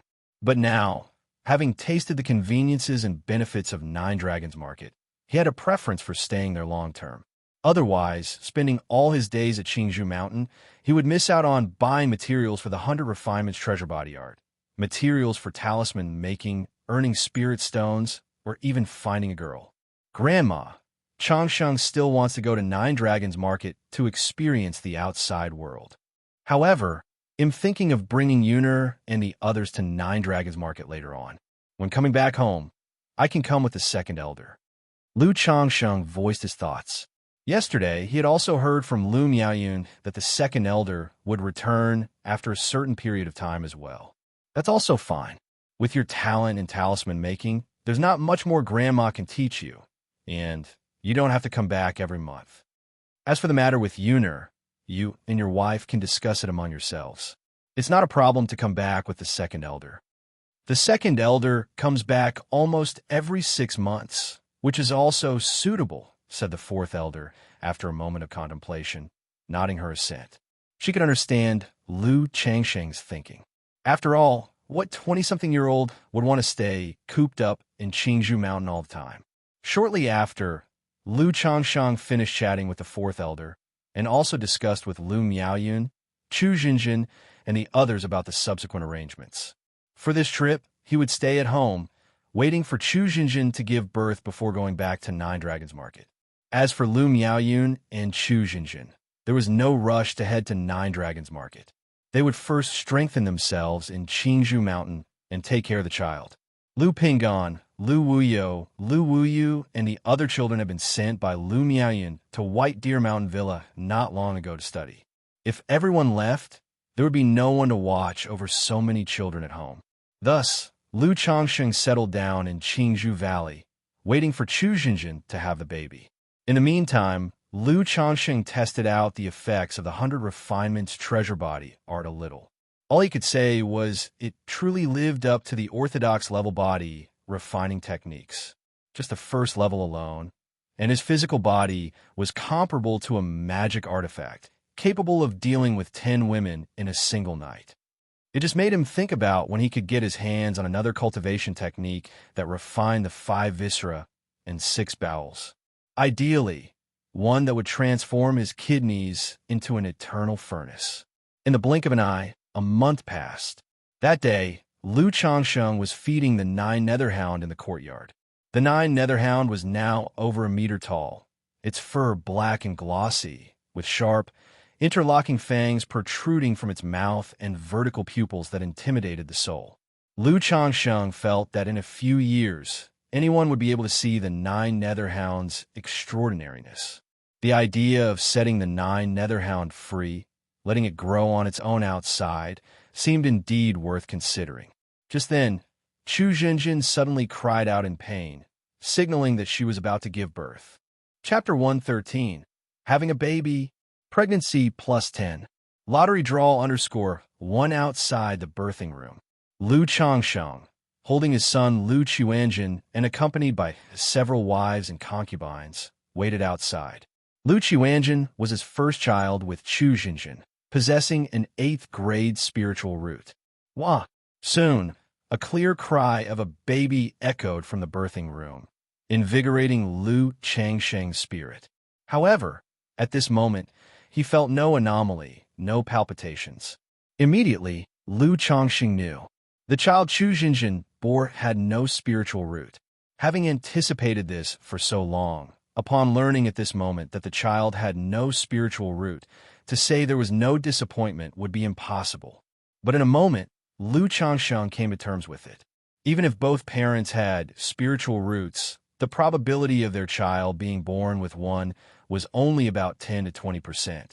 That Chu Zenshin's first birth and Lu Miao's child, last month, both had spiritual roots was already a blessing. How could one expect each and every one to possess a spiritual root?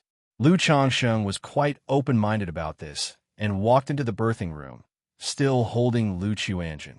The midwife immediately carefully handed over the swaddled infant to Lu Changsheng with a full-face smile, saying, "Congratulations, young master. It's a baby girl." "Good. Thank you for your efforts." Upon hearing the words, Lu Changsheng smiled as he took the swaddle and looked at the child. Since Chu Zenshin's previous child was a boy, and this one was a girl, they were blessed with both a son and a daughter.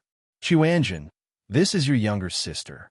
Lu Changsheng looked at the newborn child and said to Lu Qianjin, "Mm. Lu Qianjin, already a year and a half old, could say some simple words. He looked at his newly born sister with curious eyes, babbling away. Lu Changsheng approached the bed and placed Lu Qianjin down. Seeing Chu Zenshin's somewhat pale and weak face, Lu Changsheng felt pained as he took her small hand, saying, "Jinjin, you've worked hard." He had always been quite fond of this girl, whom he had saved halfway through her life. One reason was the girl's indeed cleverness and understanding nature that endeared her to everyone. Another reason was that Chu Jinjin had a spiritual root, and he had had ulterior motives when bringing Chu Jinjin back to Qingzhou Mountain. Furthermore, given her pitiable background, alone with no one but himself, he afforded her an extra share of affection. "Husband." A smile appeared on Chu Zenshin's face as she softly called out to Lu Changsheng, then tried to sit up to look at the child. "Look, how adorable! She will certainly be as cute as you, Jinjin, when she grows up." Lu Changsheng immediately handed the child over for her to see, saying with a smile, "Qianjin, you must take good care of your sister and protect her. Do you understand?" Chu Jinjin smiled, then turned to her somewhat confused son Lu Qianjin and gently said. Seeing Chu Zenshin's expression, Lu Changxing knew she was thinking of her own childhood, thinking of her brother, Chu Chang'e. He hadn't told Chu Jinjin about the news of Chu Change's demon cultivation. He just said that people were searching, but there was still no news. Now, more than 2 years later, with no news of her brother, Chu Jinjin gradually realized that her brother was likely more unfortunate than fortunate. Thereupon, Lu Changsheng took Chu Zenshin's hand and gently comforted her. "As long as you have me, I will also take good care of all of you and protect you." In this world, wives and children are also his soft spot and one of the driving forces behind his efforts. In his view, if one couldn't even protect one's wives and children, then the path of immortality was cultivated in vain. Husband, have you thought of a name for this child? Chu Xinjin asked, her pretty face showing a sweet smile. The name? Let's call her Yuzhen. Lu Changsheng pondered for a moment and named the little girl in his arms. Chuanjin, Yuzhen. Chu Xinjin heard the name, murmured it, and then softly said to the little girl, Yuzhen, Lu Yuzhen. The infant in her arms also cried out with a wah, as if responding.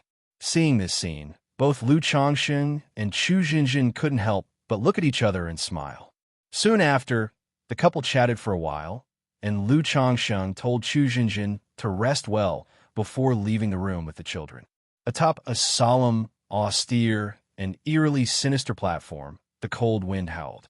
Around the platform stood tall metallic flagpoles, upon which black banners embroidered with various demon patterns flapped. Some had 3 heads and 6 arms. Some had ferocious faces. Some were covered in eyes. Some had the bodies of demons and humans with wings, and others were headless with faces on their chests. These varied and lifelike patterns could chill the hearts of those who saw them, as if they were being watched by demons themselves. In the center of the platform sat a man in his 20s with an austere face and white hair, surrounded by many strange patterns and runes etched around him. At this time, dark red blood traced the patterns, continuously flowing towards the center where the white-haired young man sat. The man's face was contorted in pain, his fists clenched tightly, veins bulging, blood pulsing, and sweat pouring from his body. But the white-haired young man just bit down hard on his teeth, uttering no sound, enduring the ordeal. No one knew how much time passed when suddenly, the demon patterns on the surrounding banners seemed to come to life. Their crimson eyes suddenly opened, staring down at the white-haired man, filling the platform with an overwhelming blood-colored glow. Enveloped in this blood-red light, the white-haired young man let out a muffled groan. Blood flowed from his eyes, ears, mouth, and nose, and the veins in his body bulged like worms, nearly bursting open. Boom!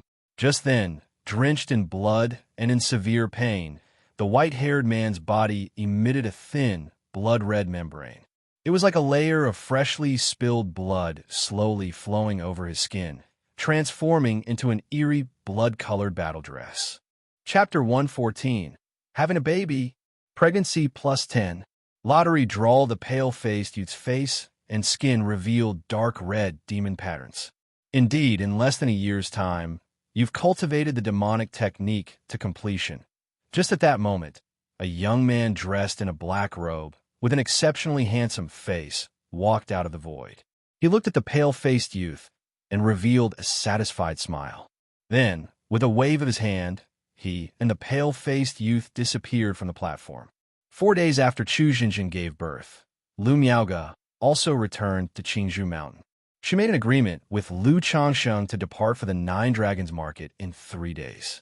In the following days, Lu Changsheng discussed with his wives and concubines, and ultimately decided to let them stay on Qingzhou Mountain.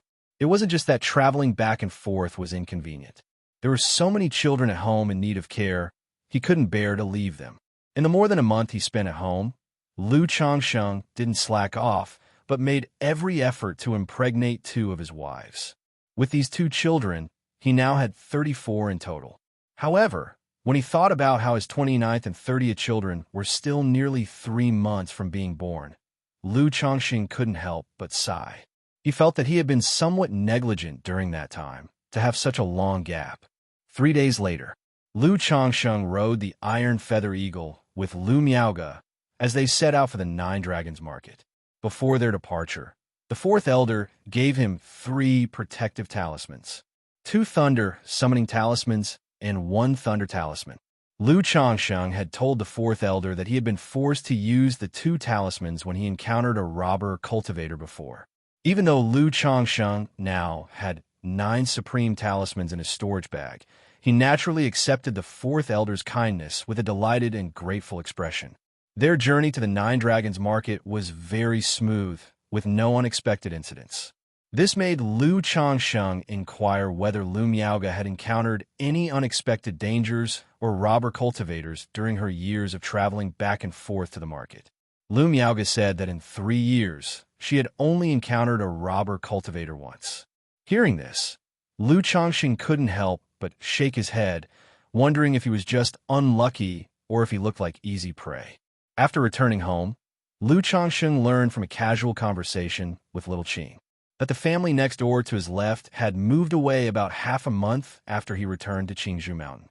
This led Lu Changsheng to secretly wonder if his assassination attempt had anything to do with this neighbor.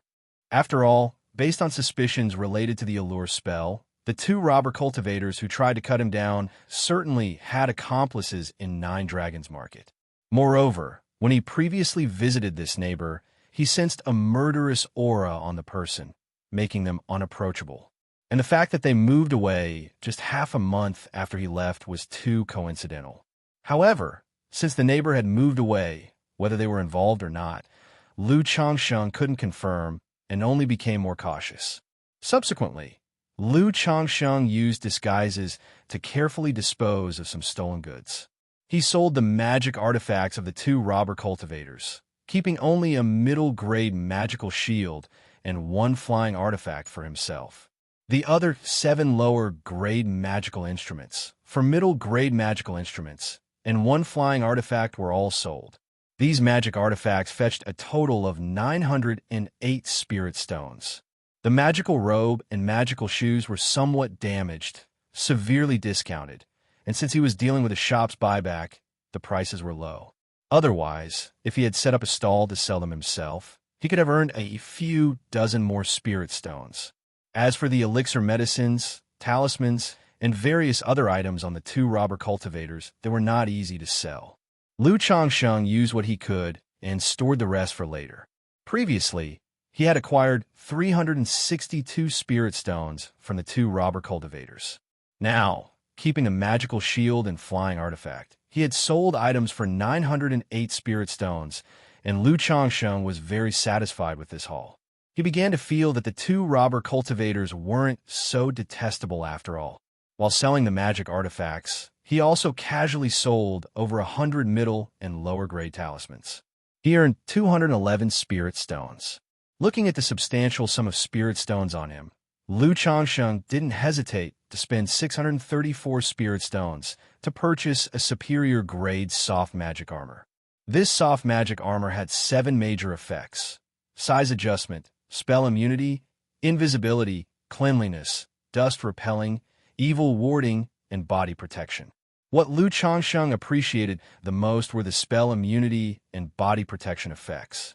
This spell immunity wasn't literally immunity to all spells. It could mainly ignore most early-stage Qi refinement spells and alleviate some of the damage from middle-stage Qi refinement spells. The body protection effect didn't need much explanation. In times of danger, it could passively trigger a body-protecting technique capable of blocking a single strike from a 9th-level energy refinement cultivator. It was primarily for these 2 effects that Lu Changsheng was willing to spend so many spirit stones on this magic artifact. He then spent 219 spirit stones to buy a middle-grade magic belt. This magic belt had 2 main effects: storage and body protection. What Lu Changsheng was mostly interested in was the body protection. After all, the previous assassination attempt made Lu Changsheng particularly fond of magic artifacts that offered protective techniques. He had talismans and talisman treasures for offense. He just needed to focus on boosting his defense now. After acquiring 2 magic artifacts, considering the issue of the robber cultivator's accomplices, Lu Changsheng saw the need for increased defenses. So he spent another 500 spirit stones to purchase a set of formation equipment to install in his yard. It was a first-grade middle-grade formation known as the 5-element formation, which provided offensive, defensive, and trapping effects. It was capable of dealing with middle-stage Qi refinement cultivators without issue. Chapter 115. Having a baby, pregnancy plus 10. Lottery draw dealing with energy refinement late-stage cultivators. It also has a certain effect. After buying things, Lu Changsheng couldn't help but shake his head and sigh. He really was someone who spent every spirit stone he had. He simply couldn't save any spirit stone. But this was also the situation for most cultivators. Most cultivators thought, if my neighbor stores grain, I store guns, my neighbor is my grain store. If you have spirit stones and don't use them, not using them to enhance your strength, in the end, you might just end up benefiting others, so not many people save money or resources. In the following days, Lu Changsheng's daily routine was cultivation, talisman making, going to work, and coming home to make babies. With half a month of effort, as a key focus of Lu Changsheng's care, Guan Xian, who possessed a spiritual root, successfully became pregnant. After Guan Xian became pregnant, for the remaining 9 maids, Lu Changsheng was actually quite casual. If they got pregnant, they got pregnant. If not, it didn't matter. However, with such matters, as long as nothing happened, getting pregnant was just a matter of time. A little over a month later, 2 of Lu Changsheng's maids, Yi Lian and Song Lan, became pregnant. Haitang and Bai He have been arranged as housekeepers, who have to work on daily tasks, so they better not get pregnant. But this way, won't the remaining 5 maids become pregnant in 2 or 3 months at most? When that time comes, do I have to buy another batch of maids? What does this make me, a breeding boar? Lu Changsheng heaved a deep sigh. Deep down, he still felt somewhat uneasy and burdened by this sort of thing. Feeling it was purely for the sake of procreation, without any emotional connection, seemed too much like a stud horse, which wasn't quite right. No, the women in the White Jade Tower are already in a bitter lot. What I'm doing is rescuing them from their misery, which is better than creating a 7-story pagoda. Moreover, I am doing this for cultivation, for becoming an immortal, for the great Tao. So whether I'm seen as a stud horse or not, even if misunderstood by others, as long as my conscience is clear, that's all that matters. Lu Changsheng took a deep breath, his eyes showing a determined look toward his cultivation. Another month or so passed by. Maids Hong Mian, Zi Mei, and Xue Xiao became pregnant. Lu Changsheng planned, once the remaining 2 women became pregnant, to make another trip to the White Jade Tower. By then, he would also have saved a bit of extra money. He could see if there were any unfortunate ones with a spiritual root. One day, after Lu Changsheng arrived at the spiritual talisman shop, Lu Miaoge spoke to him. Changsheng, now that you're familiar with the shop, you can manage things on your own, she said. I'm planning to stop coming here after this month ends, and I'll just stay in the big courtyard in the Eastern District. If you have any problems, you can send messages or come find me. Lu Miaoge said. She had previously discussed this with Lu Changsheng, telling him that once he was familiar and adapted, she would no longer come. All right, Sister Miaoge, don't worry, I'll take care of the shop, Lu Changsheng said, nodding in agreement. He had been at the spiritual talisman shop for over half a year now. In this half year, he had completely understood and grasped the situation of the shop. There were no issues in managing it. And in the past 2 months, Lu Miaoge had completely let go of the reins and stopped managing affairs. She only came by to be available in case Lu Changsheng had any questions. So, last month, Lu Changsheng had set up a partnership with Ziwu Su. He would directly bring over 100 lower-grade talismans and 30 middle-grade talismans to the shop each month for purchase. As for the price, Lu Changsheng did not take much advantage of the shop, opting for a uniform 30% discount. This was mainly to avoid the unnecessary trouble and risk of disguising himself and running around every now and then. As for the superior grade talismans and supreme talismans, Lu Changsheng hadn't sold any at the shop for the time being. He planned to consider selling a few superior grade talismans at the shop after some time. 2 days later, shopkeeper Zhang Shan handed the goods and the list over to Lu Changsheng for inspection and spot checking. Now, without Lu Miaoge, it took Lu Changsheng a full 3 days to finish inspecting all the goods. I feel if I were to inspect these by myself, it really takes too much time and energy, he said. Lu Changsheng let out a long sigh, feeling a bit dizzy. When Lu Miaoge was around, it wasn't too bad. With a man and a woman working together, the workload was easier to bear. But now, inspecting the goods on his own was unbearably tedious and annoying. Gao He is also a middle-grade talisman master, Maybe I should ask him to come over and help every month?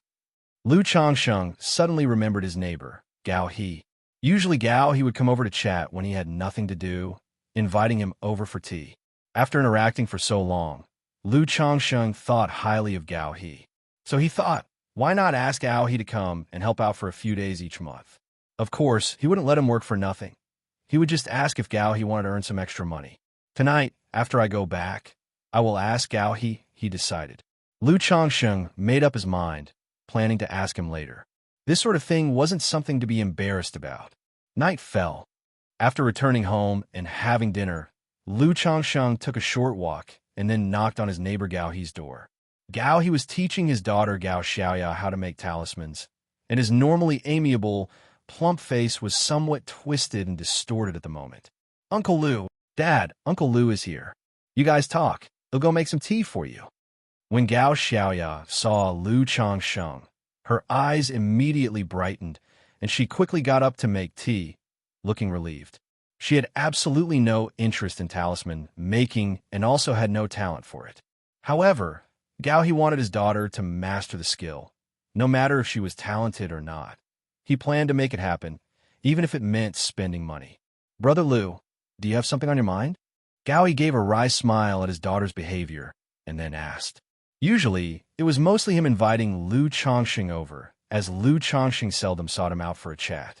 So seeing Lu Changsheng come over, he guessed that there must be something up. It's not any big deal. Lu Changsheng immediately explained his situation, and he offered to pay 10 spirit stones for a day's work. For a middle-grade talisman master, this price was already quite good. Since Brother Lu trusts me, I'm more than happy to help.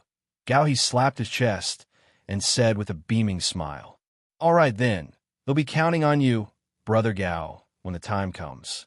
Having finished, Lu Changsheng chatted with Gao He for a bit more and then prepared to leave. Gao Xiaoya, who had prepared the tea, saw that Lu Changsheng was about to leave.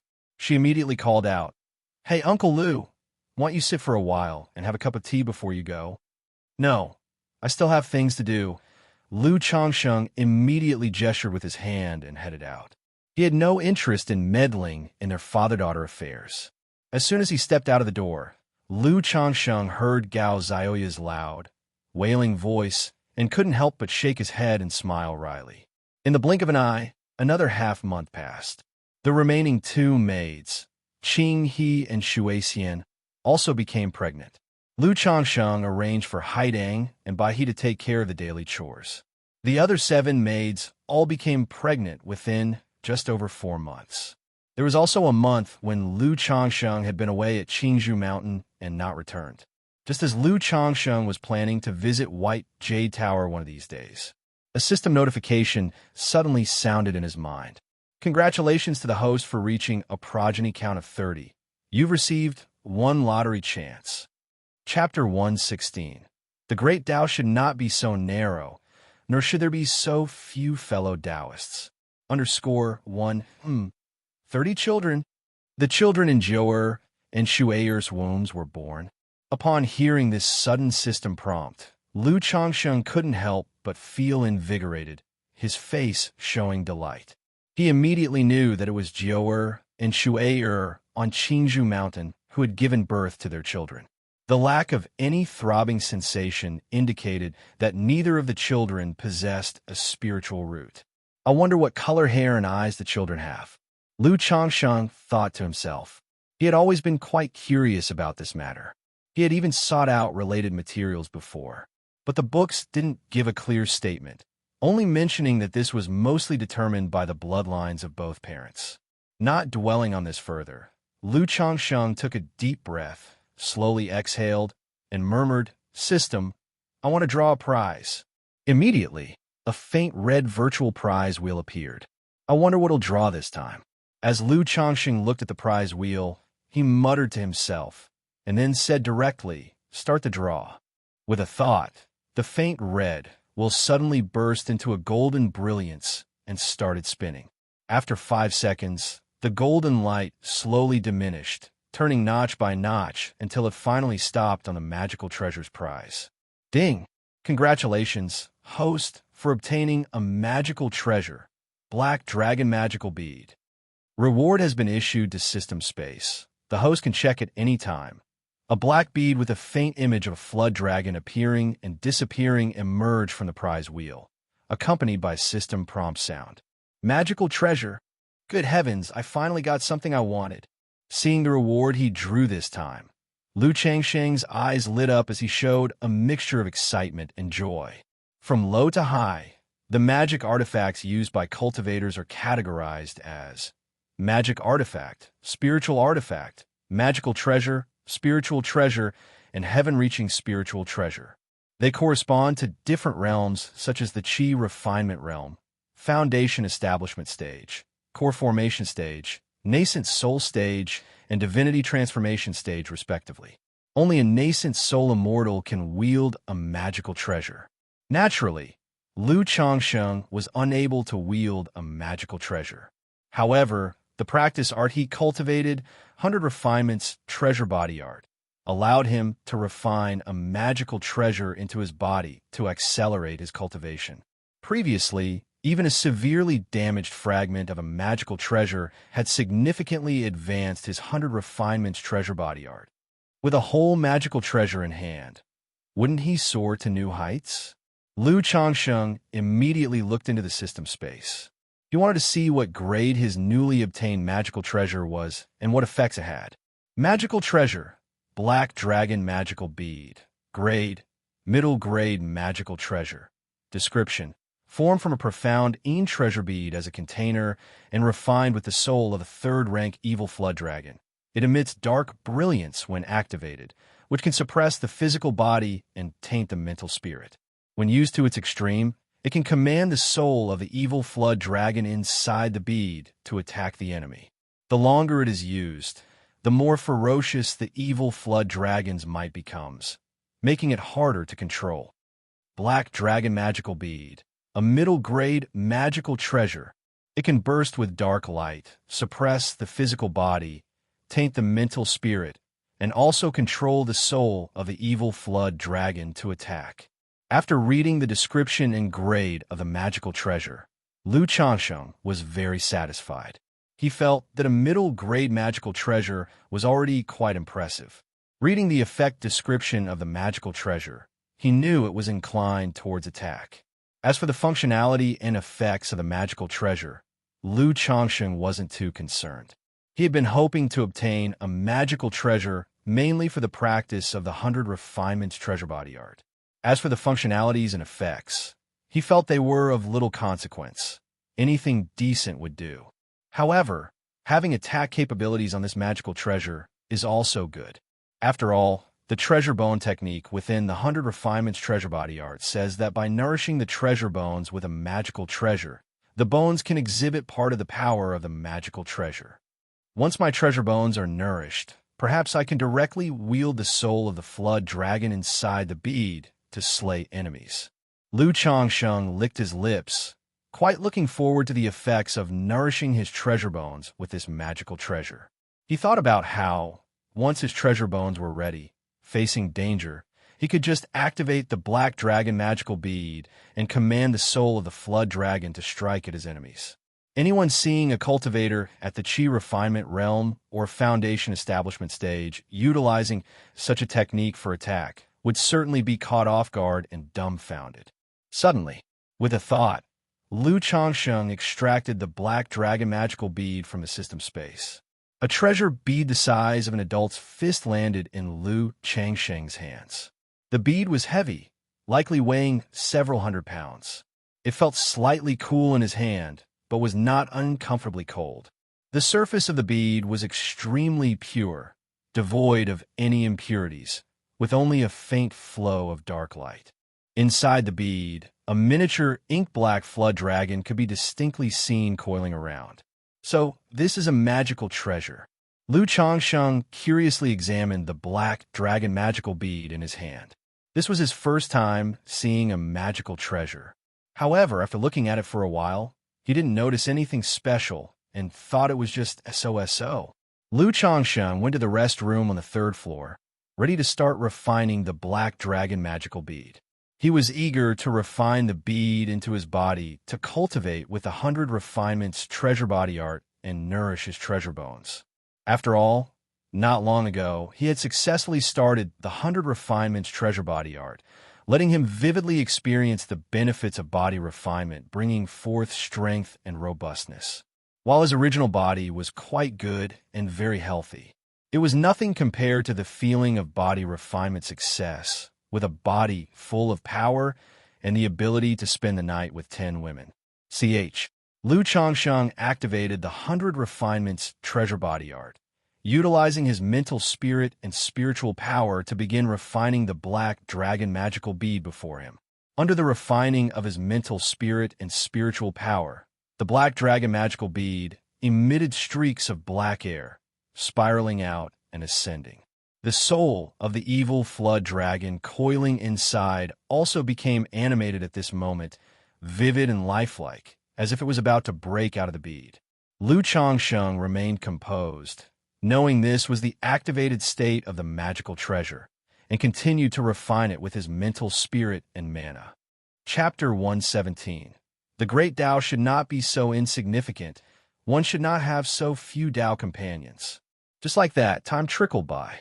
After a long while, Lu Changsheng opened his eyes with a wry smile and said, "Who would have thought that to refine this black dragon magical bead and merge it into my body would not be an easy task? With my current peak at the 6th level of energy refinement, trying to fully refine this treasure bead will probably take 2 to 3 months." During the refining process, just now, his spiritual power was completely depleted, and yet he hadn't even managed to refine 1% of the bead. Having previous experience with refining a black metal block, he knew that acquiring magical treasures and wanting to refine them was no easy feat, but he hadn't expected it to be this difficult. 2 to 3 months then, since it's a magical treasure, requiring some time is normal, he said. Lu Changsheng exhaled lightly and stowed away the black dragon magical bead. He took out a spirit stone, sat down to cultivate, and recovered his spiritual power. He had yet to draw any talismans today. After his spiritual power had mostly recovered, Lu Changsheng took out the talisman-making tools, and in the talisman room, drew 2 middle-grade talismans and 2 superior-grade talismans. Now that his cultivation level was sufficient, there was no need to use top-grade talisman paper and ink for making superior-grade talismans. Ordinary superior-grade talismans could be drawn using advanced-level talisman paper and ink, which would also save quite a bit of cost. After all, continuously using top-grade paper and ink to draw talismans, but not being able to immediately convert them into spirit stones, could still be quite costly. After finishing making talismans, and seeing that it was getting dark, Lu Changsheng thought it was better to seize the day and decided to visit the White Jade Tower ahead of time. With over 300 spirit stones on him, he could afford to take in and help a few more unfortunate women. And he would also see if there were any such people with a spiritual root. After all, if he truly wanted to have more children with spiritual roots, it depended on having women with spiritual roots. Out of his 30 children, only 4 possessed a spiritual root. Among those 4, Chu Xinjin and Lu Miaoyun each had a child with one. The other wives had borne so many children, yet only 2 had a spiritual root. This inevitably made Lu Changsheng hold a sliver of hope for the children in the wounds of Xiao Yuyao, Xiao Qing, and Guan Xian. After informing the shopkeeper Zhang Shan, Lu Changsheng headed out toward the White Jade Tower. "Brother Lu, where are you off to?" Yu Maoqing called out to Lu Changsheng as he passed by the Jade Meal Pavilion. Since the two lived across from each other and their shops were located nearby, they would greet each other and chat briefly when they met. Especially after Yu Maoqing found out during a conversation some time ago that Lu Changsheng was not a Lu family disciple, but a son-in-law to the family. He felt as though he had found a kindred spirit. He began to complain to Lu Changsheng about marriage, expressing some regrets about marrying into such a cultivation family. While it was like having the backing of a large tree, it also often led to a wife who was very strict after marriage. Being a spirit cooking chef himself, constantly busy, he only had 10 spirit stones of pocket money a month. To such sentiments, Lu Changsheng naturally could not relate. However, it was not good to say too much, so he simply responded with a few agreeing words, acknowledging the difficulty and sharing that his own wife was quite understanding in this regard. At that time, Yu Maoqing had not detected the tone in Lu Changsheng's response, and would come to drink and chat with him when he had nothing else to do. It wasn't until a short time later that Yu Maoqing saw all the ladies in Lu Changsheng's courtyard, which made him feel numb and silent. At that moment, the way he looked at Lu Changsheng changed. Of course, they did not become distant over just this one incident.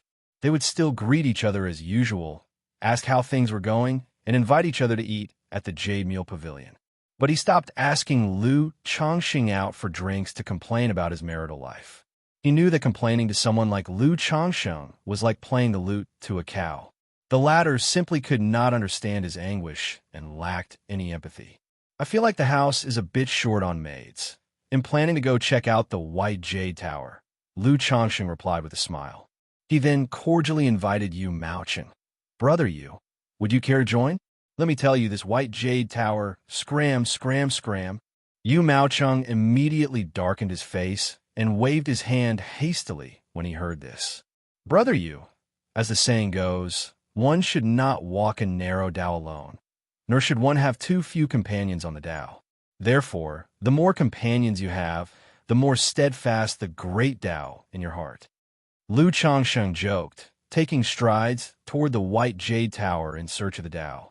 Watching Lu Changsheng's retreating figure, Yu Maoqing sighed softly, a hint of envy involuntarily appearing in his eyes. He knew that Lu Changsheng had over a dozen maids at home, and yet he was still off to wander around the White Jade Tower. Thinking of his own situation, he sighed softly. At this moment, a woman in her 30s with a beautiful face approached Yu Maoqing and said, Husband, are you envious of Lu Changsheng? Do you also wish to take a few more concubines?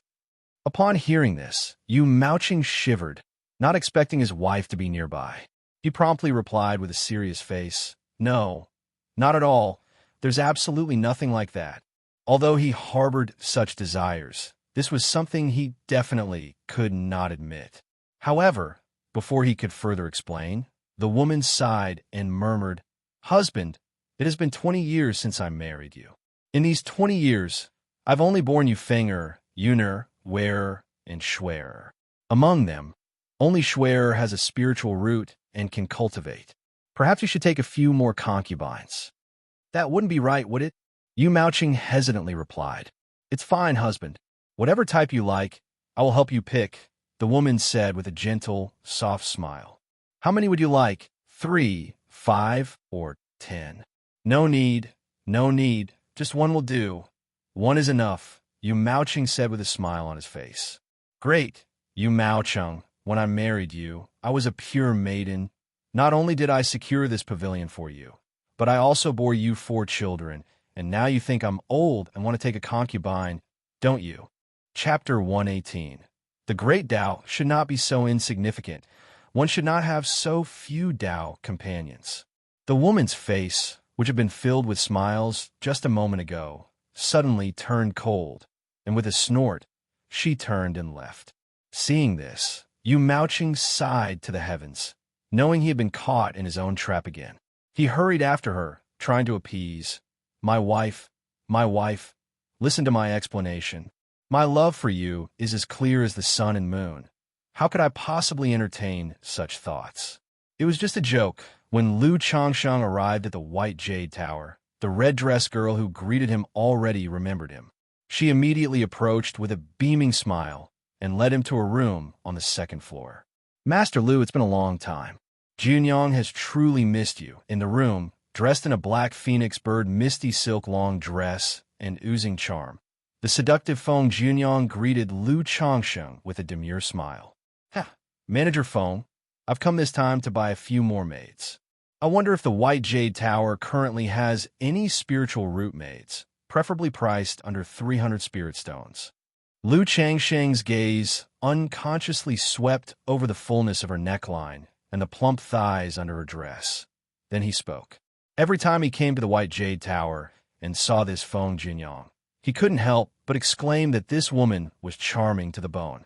This made him think, if she was just a manager at the 9 Dragons Market's White Jade Tower, how alluring the managers, or those higher up, in an immortal city, or at the headquarters might be. Master Lu, please enjoy the tea. I will go see if there is an appropriate candidate for you, Feng Jinyang said with a soft, alluring smile, not minding Lu Changsheng's gaze. After pouring tea for Lu Changsheng and bending over, she swayed her slender waist and clicked out of the room. Before long, Feng Jinyang returned, placed 2 jade slips on the table, and said, I've just checked, and currently, there are only 2 girls who meet Master Lu's requirements. Please see if you're interested. All right. Lu Changsheng nodded, picked up a jade slip, and placed it on his forehead, sensing it with his spiritual mind. Immediately, he saw a 15 or 16-year-old girl with delicate features, a petite and adorable figure. Her cute face held a look of grievance and reluctance. Without thinking, he knew this girl must have been like Xiao Yuyao, ending up in the White Jade Tower due to various circumstances and reasons. And so, he intended to rescue them. Lu Changsheng picked up the second jade slip. The image inside was of a 27 or 28-year-old woman with attractive features and a shapely figure, but she appeared somewhat weak, with a hint of numbness in her eyes. What are the circumstances of these 2 maids, and what are their prices? With his experiences from the previous 2 times, Lu Changsheng was now quite experienced and asked directly. This woman has a Qi refinement 2nd level cultivation level and possesses a 9th grade spiritual root. She is priced at 210 spirit stones. This woman has a 7th grade spiritual root, but no cultivation level, and she is priced at 300 spirit stones. Feng Jinyang pointed to the 2 jade slips and introduced. Why does she have a 7th grade spiritual root, but no cultivation level? And isn't the price for a 7th grade spiritual root more than this? Upon hearing this, Lu Changsheng's eyebrows rose, questioning her. He had a general idea of the pricing for maids of the White Jade Tower. A maid with a 7th grade spiritual root would normally cost at least 5 or 600 spirit stones. This woman originally had a Qi refinement 5th level cultivation level, but her Qi ocean core was damaged, resulting in the loss of her cultivation level, which is why she has no cultivation level. And that is exactly why, despite having a 7th grade spiritual root, she only costs 300 spirit stones, explained Feng Jinyang. I see, said Lu Changsheng, nodding slightly. No wonder when he had looked at her in the jade slip just now, she seemed somewhat fragile. Presumably, her body was only beginning to recover and was still weak. Looking at it this way, this young matron must have suffered much more than the young girl. In that case, he decided to choose to rescue this young matron. Without delay, Lu Changsheng spoke. Please show me her detailed information, Manager Feng. Feng Jinyang brought out the information about this maid. Lu Changsheng scrutinized it closely. The woman's name was Xiao Yuru, 30 years old, much like Xiao Yuyao, from a small Qi refinement family. Because her family was destroyed, she ended up at the White Jade Tower. She had been injured in battle, damaging her Qi ocean core, resulting in the dissipation of her cultivation level, and she was unable to cultivate further. There were no lingering side effects. She was capable of bearing children. However, she was not a virgin and had given birth to a child before. This should also be a factor in White Jade Tower's assessment of the price. All right, I'll take her. After inspecting, Lu Changsheng stated directly. Since he had come with the purpose of buying a maid, he didn't have many scruples. Moreover, she could be considered a decent woman. She wasn't like the celestial maidens from Drunk Immortal Pavilion or Spring Abundance Building, whose red lips had been tasted by thousands. As for cultivation level, Lu Changsheng didn't care at all. What he valued was the woman's 7th grade spiritual root. If it weren't for the fact that this woman's Qi ocean core was damaged, based on the previous prices at White Jade Tower, a woman with a 7th grade spiritual root would normally cost at least 5 to 600 spirit stones. In Lu Changsheng's opinion, for him, this was quite the bargain. Immediately afterwards, Lu Changsheng paid a deposit of 60 spirit stones and waited for the person to be delivered. He also spent 50 spirit stones to purchase 4 ordinary maids without spiritual roots. Lu Changsheng asked White Jade Tower to send these 4 maids to his residence later on. He didn't want to take them back with him. Otherwise, It would be too conspicuous to walk down the street with them. For such a small request, Feng Junyang readily agreed, indicating there was no problem. Just as he was about to leave White Jade Tower, Lu Chongqing thought of something. He asked Feng Junyang, "Manager Feng, does White Jade Tower have any women with a spiritual body?" About spiritual bodies, he had only read some brief mentions in books before. It was only because of the matter with the woman in the colorful dress that it occurred to him. Considering White Jade Tower had such extensive connections, there might be women with spiritual bodies. Feng Junyang seemed slightly startled upon hearing this. Then she softly smiled coquettishly. "Of course we do." Lu Chongsheng was somewhat surprised upon hearing this. He hadn't expected that within White Jade Tower, there would indeed be women with a spiritual body. It seemed White Jade Tower was even more impressive than he had imagined. Seeing Lu Changsheng's surprise, Feng Junyang chuckled lightly and continued. "However, individuals with a spiritual body are extremely rare, 1 in 10,000, and even White Jade Tower doesn't see many of them. Plus, even if there are any, they're generally thinking of finding a Tao companion through White Jade Tower, hoping to marry a satisfactory gentleman. If young Master Lu is looking to spend spirit stones to buy a maid, I'm afraid he will be disappointed. Even we at White Jade Tower don't have many maids with a spiritual body, and many people come to us with reservations. If young Master Lu is interested, he can first pay a deposit, and when White Jade Tower finds someone with a spiritual body, we will notify him." With a charming smile on her face, Feng Junyang spoke unhurriedly. "I was just asking casually." Hearing this, Lu Chongsheng was not really disappointed, as he found this more normal. Otherwise, if even women with spiritual bodies were being casually sold at White Jade Tower, their power would be quite terrifying. He didn't ask further. Now, women bearing a spiritual body were a bit out of reach for him, not something he could contemplate at this stage. If he happened to meet one, that would be more than good enough. But to spend money at White Jade Tower to buy a maid with a spiritual body, that was out of the question. With that money, he might as well buy a few maids with middle-grade spiritual roots. After all, the grade of the parents' spiritual roots directly affects the potential of their children's spiritual roots. If both parents have lower-grade spiritual roots, it is difficult to have children with middle-grade spiritual roots. If among the parents, one has a middle-grade spiritual root, then the probability of their children having middle-grade spiritual roots becomes much higher. Immediately after, under Feng Junyang's escort, Lu Chongsheng left White Jade Tower. As Lu Chongsheng was on his way back, he heard a commotion from a nearby shop. Turning to look, he saw a familiar figure. "P.S. Because I used to upload chapters right after writing them without saving any drafts, the update times were irregular. From now on, they'll update at this fixed time." Chapter 119. Do you have any strange habits? _1 within the Nimble Gown Pavilion. Second, Miss Lu Miaohuan, holding a deep blue dress, prepared to pay. "Lu Miaohuan, I already reserved that dress. Could you pick another one?" Just then, a fair-skinned young lady around 18 or 19, with a petite figure, pressed her palm on the table and spoke indifferently. "Zheng Yongshan, you say you reserved it, and that means it's reserved? Did you pay for it?" Second Miss Lu Miaohuan immediately frowned, her expression cold as ice, and spoke in a hostile tone. She then turned to the shopkeeper and asked, "Shopkeeper, tell me, did she pay a deposit for this dress?" The shopkeeper, clearly intimidated by the question, didn't want to offend either side. How many spirit stones?" "I'll pay you now." The young lady in the yellow dress let out a light snort. Seeing this, Lu Miaohuan immediately knew the other party hadn't paid a deposit. She couldn't help but sneer derisively. "Miss Zheng, you said you'd reserved it. How come you haven't even paid a deposit? Did you reserve it with just your eyes?" "Lu Miaohuan, I haven't paid yet, and neither have you.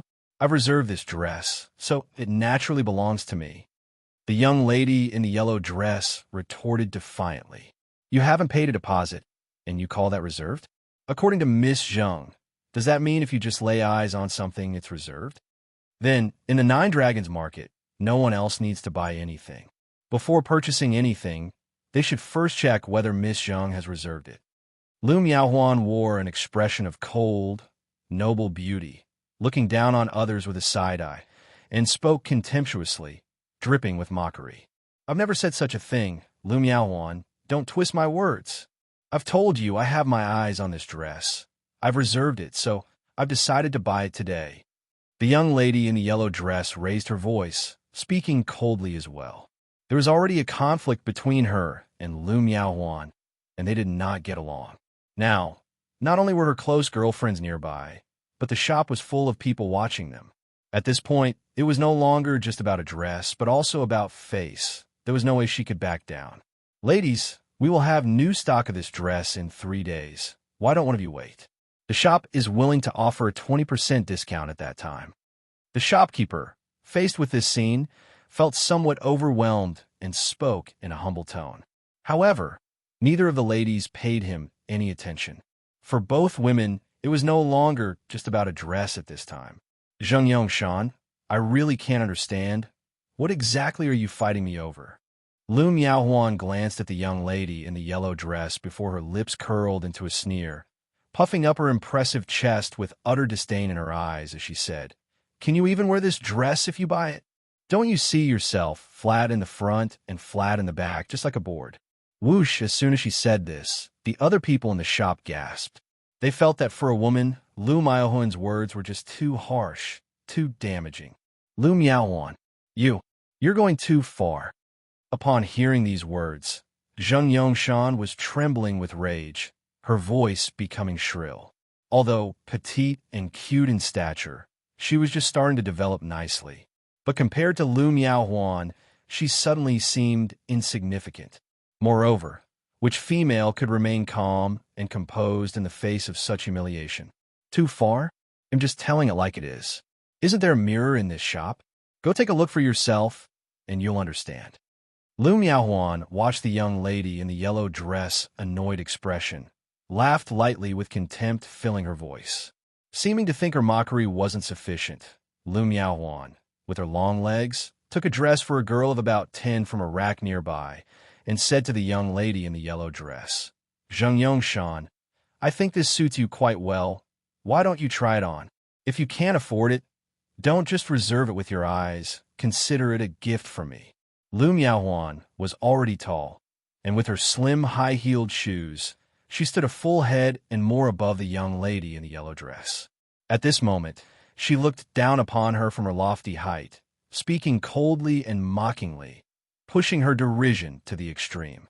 Under such provocation from Lu Miaohuan, the young lady in the yellow dress anger flared up. Unable to contain her humiliation and rage, she snapped. Her voice rose into a scream. "Lu Miaohuan, I'm going to rip your mouth apart." In a state of extreme anger, people are capable of anything. Normally, Xianxia also had the temperament of a pampered young mistress, used to being coaxed and spoiled. Now, not only personally attacked, but publicly humiliated, she completely lost her composure and raised her hand to strike Lu Miaohuan. Lu Miaohuan caught Xianxia's palm in a swift motion and flung it away, saying, "Xianxia, stop making a spectacle of yourself. I don't have time for your nonsense. Furthermore, your figure hasn't developed, just like a child's, and your fists are as soft as a child's. Go back and drink some milk from your mother to grow some body and strength." Whoosh, as these words came out, everyone in the store and the onlookers couldn't help but gasp in astonishment, marveling at the venom of the Lu family's young Mississippi Lu Changsheng, who happened to be passing by the entrance, overheard Lu Miaohuan's words, and his lips twitched. He suddenly felt that the younger Miss' prior treatment of himself, merely snorting at him with a disdainful face, was indeed quite generous and merciful. Otherwise, with such a biting tongue, he would have struggled not to retaliate. Lu Miaohuan, I'm going to kill you." At that moment, Xianxia, her eyes red with fury and spiritual power surging within her, let out a high-pitched scream. A fireball appeared in her hand, which she thrust towards Lu Miaohuan. Seeing this, the onlookers in the middle of the marketplace couldn't help but cry out in shock, some even screaming. Chapter 120. do you have any strange habits? Not only is fighting forbidden in the Nine Dragons market, but it's such a close distance. Casting a spell leaves no time for a reaction. If Lu Miaohuan hadn't been wearing a magic artifact for protection, she might not have died from the fireball, but she would have been seriously injured. Not good. Lu Changsheng, who had been watching the excitement like everyone else, was shocked at the scene unfolding before him. He hadn't expected the girl in a yellow skirt to actually make a move, let alone use a spell. He also realized that if Lu Miaohuan hadn't had a magic artifact to protect her, there would have been trouble. In an instant, he stepped forward and, bolstered by the green wind boots, his body turned into a blur, appearing in front of Lu Miaohuan, with his green robe billowing, displaying a body-protecting technique. The fireball hit Lu Changsheng's chest, but was blocked by the protective spell on his robe. Lu Miaohuan was also stunned for a moment, not expecting Zheng Yongshan to actually attempt to kill her, and she was surprised by Lu Changsheng's intervention. But in the next moment, she looked at the girl in the yellow skirt with a cold expression and said, "Zheng Yongshan, you dare to attempt murder." As soon as she finished speaking, Lu Miaohuan's hand erupted with flames, and she slapped toward Zheng Yongshan. However, a ding from Zheng Yongshan's earring produced a faint glow, extinguishing the flames in Lu Miaohuan's hand, turning it into a crisp-sounding slap on her face. Lu Changsheng was somewhat taken aback by this. It appeared the girl in the yellow skirt had the temperament of a spoilt young lady, acting without considering the consequences. But this second miss wasn't any better off, as the two were evenly matched in their recklessness. Lu Miaohuan, I'm going to kill you. Kill you. Zheng Yongshan was humiliated and enraged by the slap, her voice becoming sharp and almost hysterical as she fumbled in her storage bag for a talisman to activate. Damn it! Seeing the talisman, Lu Changsheng immediately recognized it as a superior grade talisman. He knew that the children of cultivation families always had some life-saving methods when out and about.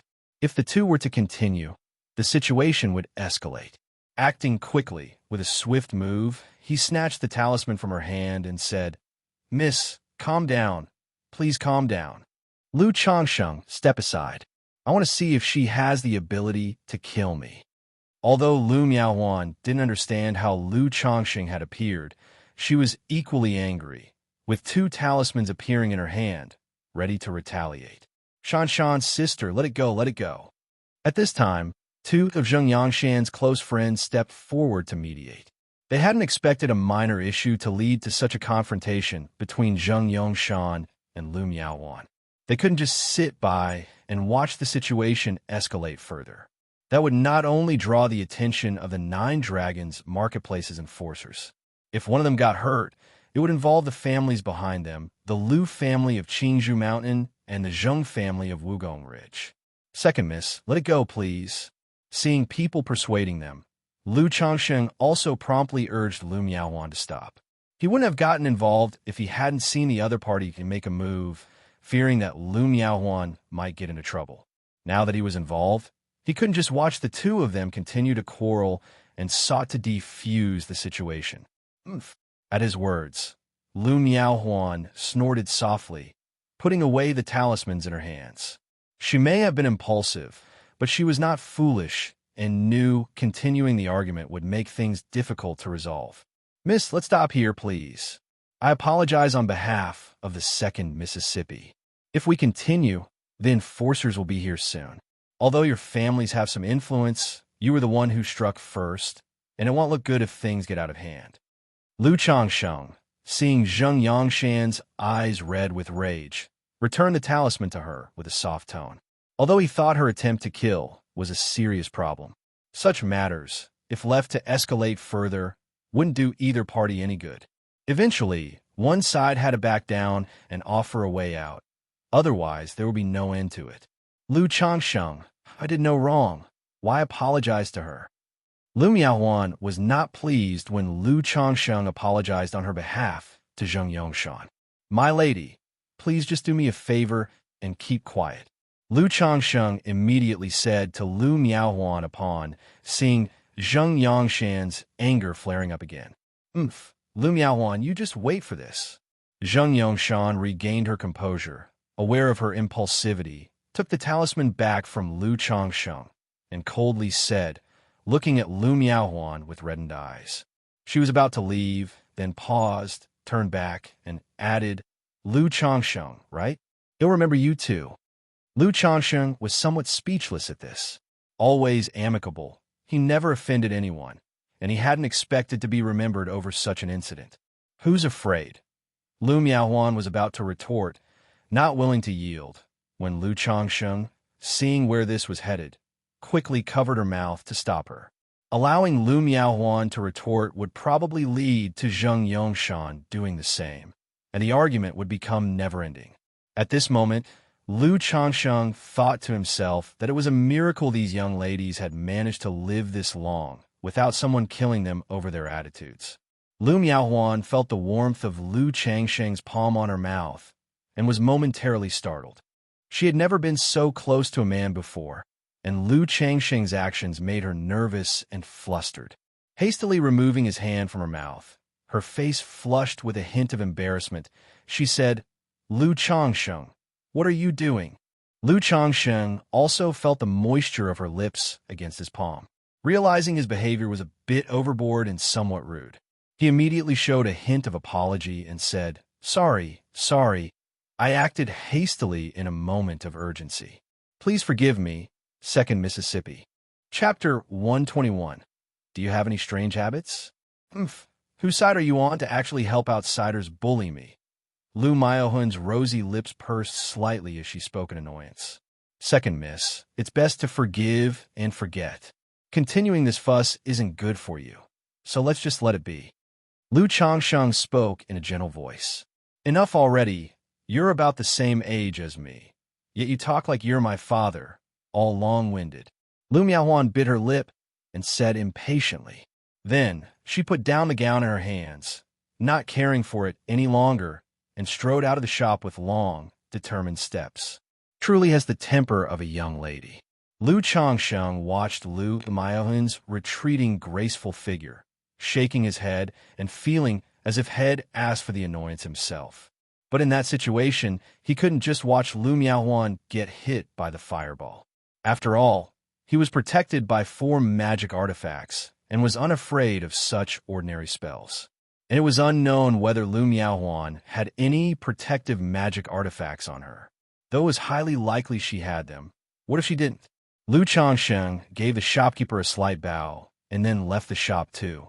Stepping out of the shop, he saw Lu Miaohuan standing on the side, waiting for him with an aloof and noble air.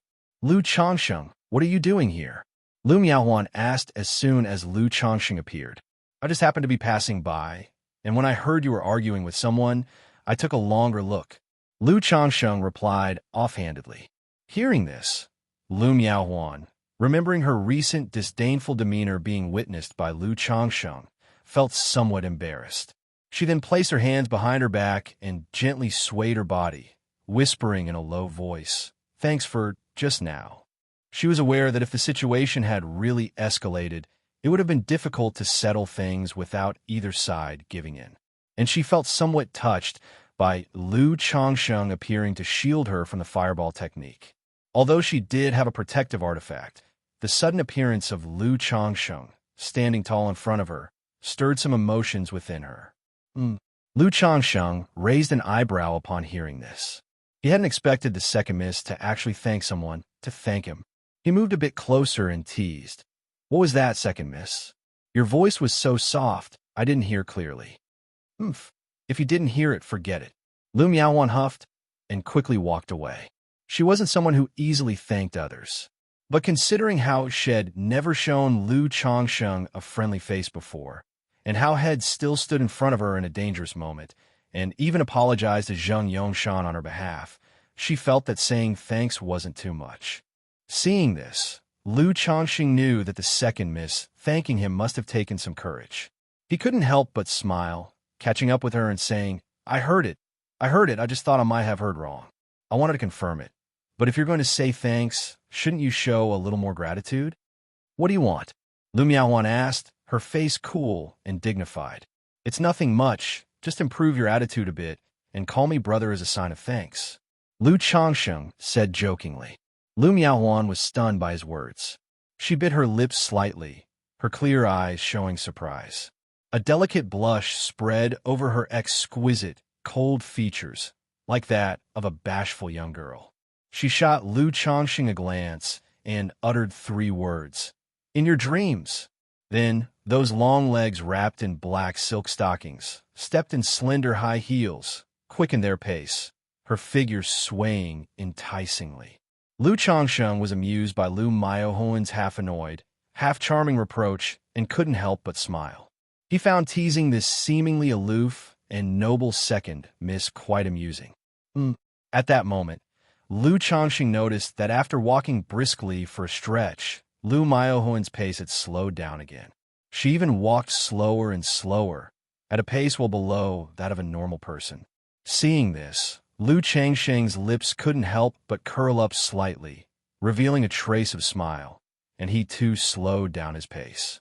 He watched Lu Miaohuan move at such a slow pace, admiring the graceful and lithe figure of her from behind. It had to be said, the second Miss figure, especially those long legs clad in black silk and high heels, was truly stunning. Only Feng Jianyang of the White Jade Tower could compare. But such things, everyone has their own flavor. Lu Changsheng already had so many wives, maids, and concubines, especially the maids purchased from the White Jade Tower not long ago, who all had looks and figures that were top-notch, but in his eyes, compared to this second miss, they certainly lacked that certain flavor. When it comes to physical appearance, after a certain point, it's all about status, temperament, and other aspects. Lu Miaohuan walked slowly for a while, and upon seeing that Lu Changsheng didn't catch up to coax her, she immediately felt some displeasure. She had walked away without paying him any attention, yet he didn't know to come and apologize. After walking slowly some more, Lu Miaohuan couldn't stand it any longer and decided to outright ignore Lu Changsheng, promptly walking away at a normal pace. Seeing that Lu Miaohuan had resumed her normal speed, Lu Changsheng immediately quickened his steps and in an instant came up beside her, giving her quite a scare. "All I wanted was for you to say thanks with a better attitude. But if you don't want to, that's fine. Why get angry? It's not polite at all." Hearing Lu Changxing's complaint, Lu Miaohuan felt so irritated that she didn't know where to vent her anger, thinking it was too annoying, and again she thought about ignoring him and walking away. But she also felt that it might not be very nice. Indeed, it wasn't very polite. Lu Miaohuan felt that even though she really disliked Lu Changsheng, according to her usual temperament, she wouldn't be concerned about what's not so nice or polite, yet she subconsciously didn't think about why she was behaving this way. She was also somewhat afraid to consider why she was acting so out of character. "Lu Changsheng, why on earth did you decide to move out and live by yourself?" Lu Miaohuan asked as if it was no big deal. "Every time you see me, second miss, you look disgusted and displeased, so I thought it over and decided to move out and live by myself," Lu Changsheng then said. "Do you even know how to speak?" Lu Miaohuan huffed, her tone anything but pleasant. She remembered that at the initial meeting for the arranged marriage, Lu Changsheng was actually very eloquent, making conversations very comfortable. Yet now he was so irritating. "Isn't that what you asked me? Why I moved out?" "I'm just telling the truth," Lu Changsheng said with a shrug, looking helpless. "Well then, to express my gratitude for today from now on, I won't be disgusted by you." Lu Miaohuan snorted softly, speaking with a face of cold and noble beauty. "No worries. Feel free to be disgusted if you like. Don't make yourself sick over it. And having seen it so many times, I've gotten used to it. I actually think you look pretty cute when you're disgusted," Lu Changsheng said casually. He felt that when chatting with a miss of such a temper, one has to do the opposite. Playing along with her was absolutely out of the question. Anyway, he didn't have too many pursuits regarding this second miss. If he did fancy anything, it was her body, so he was very unconcerned. "Are you sick in the head?" Lu Miaohuan, infuriated, kicked Lu Changsheng right away. She felt that she was being very patient in speaking to Lu Changsheng, yet every sentence he spoke was irksome. Lu Changsheng dodged lightly, and as he looked down, he saw Lu Miaohen's delicate feet adorned with a pair of elegant crystal shoes, the exposed skin wrapped in a layer of black sheer stockings. The little feet in the high heels seemed to merge together, the curves flowing smoothly without showing a trace of abruptness, utterly captivating. As her small foot kicked out, the shapely calf peeked out from underneath the skirt hem through the thin-as-wing stockings, showing the skin's pale, delicate texture. Simply leg play years series material, irresistible to fantasize about cradling those jade feet and lovely legs in one's hands and thoroughly enjoying them. What are you looking at? Seeing Lu Changsheng looking down at something, Lu Miaohuan also lowered her head to look. She even lifted the beautiful and icy, silver-shining stiletto heel back and forth, checking for something, but found nothing out of the ordinary. The next moment, as if realizing what Lu Changsheng was looking at, she felt a hint of secret satisfaction and pride, and her mood improved a lot. Then, glancing at Lu Changsheng with a bit of scrutiny, she spoke coldly. "Do you have some kind of strange fetish or something? P.S. It was supposed to be just a short segment, but as I wrote, I couldn't stop, and now I don't know how to end it. I'll try to write less of this kind of plot in the future. Let's see if I can crank out another chapter today. If not, there will definitely be 2 updates tomorrow." Chapter 122. Stunning beauty like wolves and tigers. Breaking down one's will. _1. What strange habits could I possibly have? Lu Changsheng's eyes were clear, and he spoke with a forthright demeanor. Watching the candid expression on Lu Changsheng's face, Lu Miaohuan eyed him suspiciously for a moment before shifting her gaze away, without saying much. After all, if you look, you look. Dressing up like this was meant to be seen by others. Although she usually confronted such gazes with a "what are you looking at?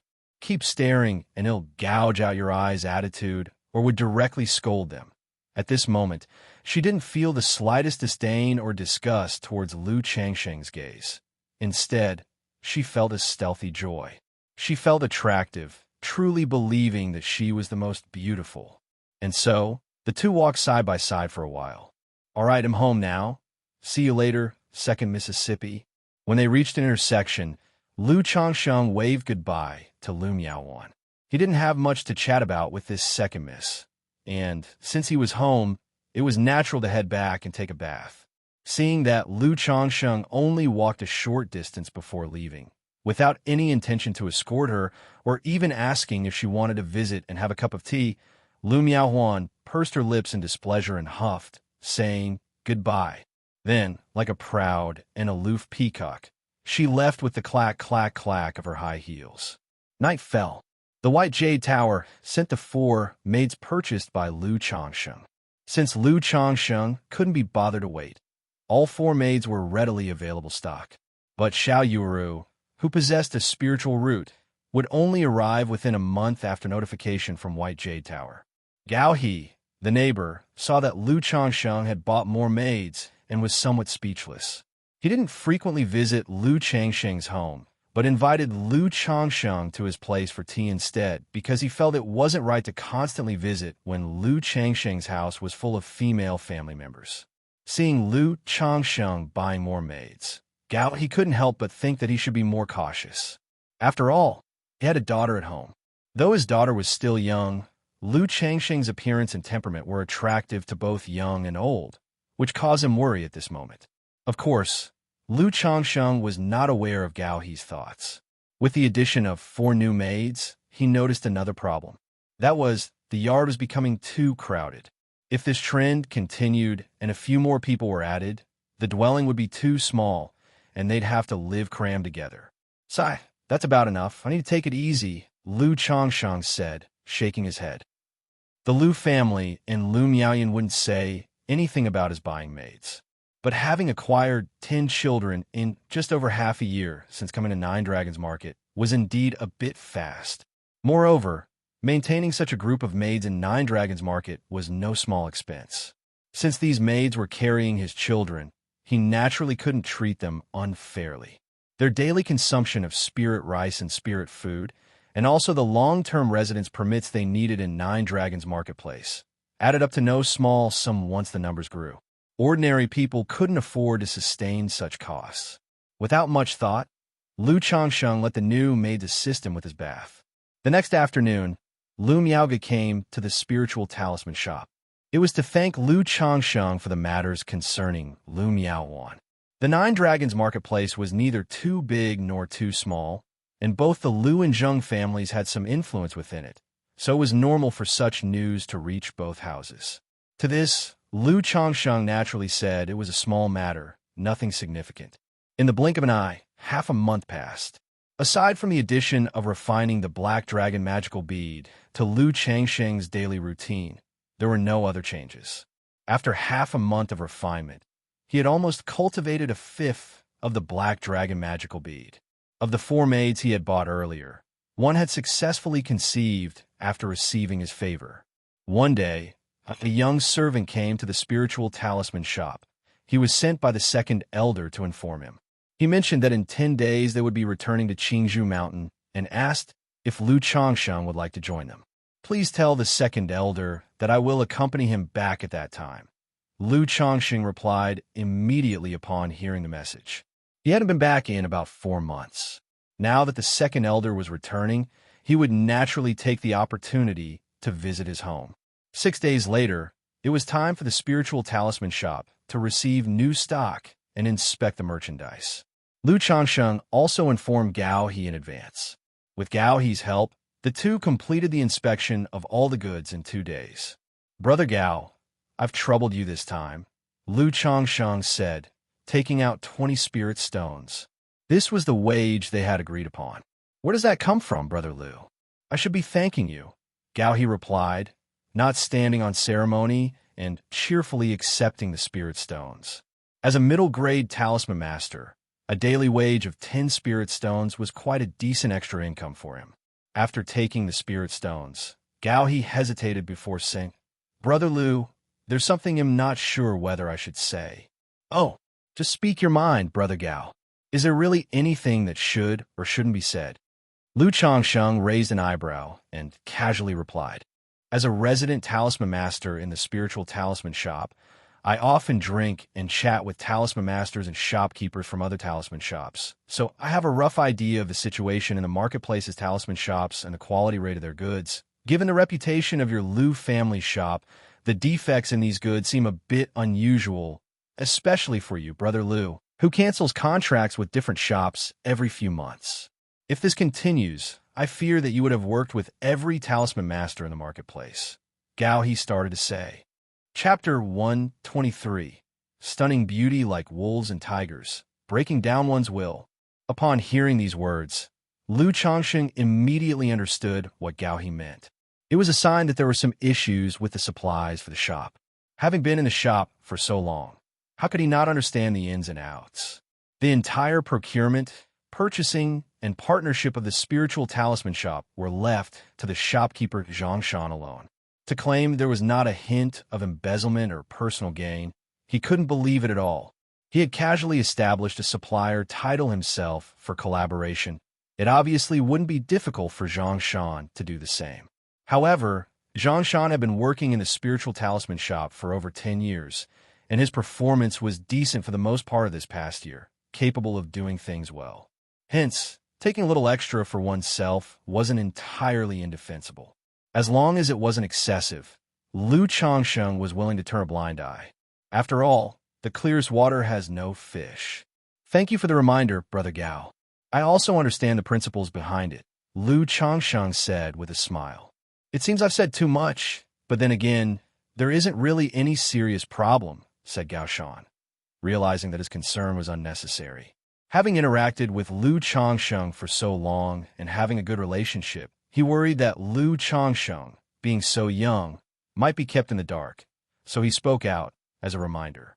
Brother Gao, willing to discuss this with me shows that you regard me, Lu Changsheng, as a friend. Lu Changsheng waved his hand. Knowing Gao, he meant well. He also knew what kind of person Gao he was, or else he wouldn't have asked him for help. Soon after, the two left the shop with a laugh and went to the Jade Meal Pavilion for a meal. Upon seeing the two, the owner of the Jade Meal Pavilion, Yu Maocheng, gave them a 20% discount, and even offered a plate of appetizers for free. 3 days later, second elder, Sister Miaoga, Lu Changsheng, was bathing in the backyard. Upon hearing from the maid, by he, that the second elder and the young lady had come to visit, he promptly went to the living room.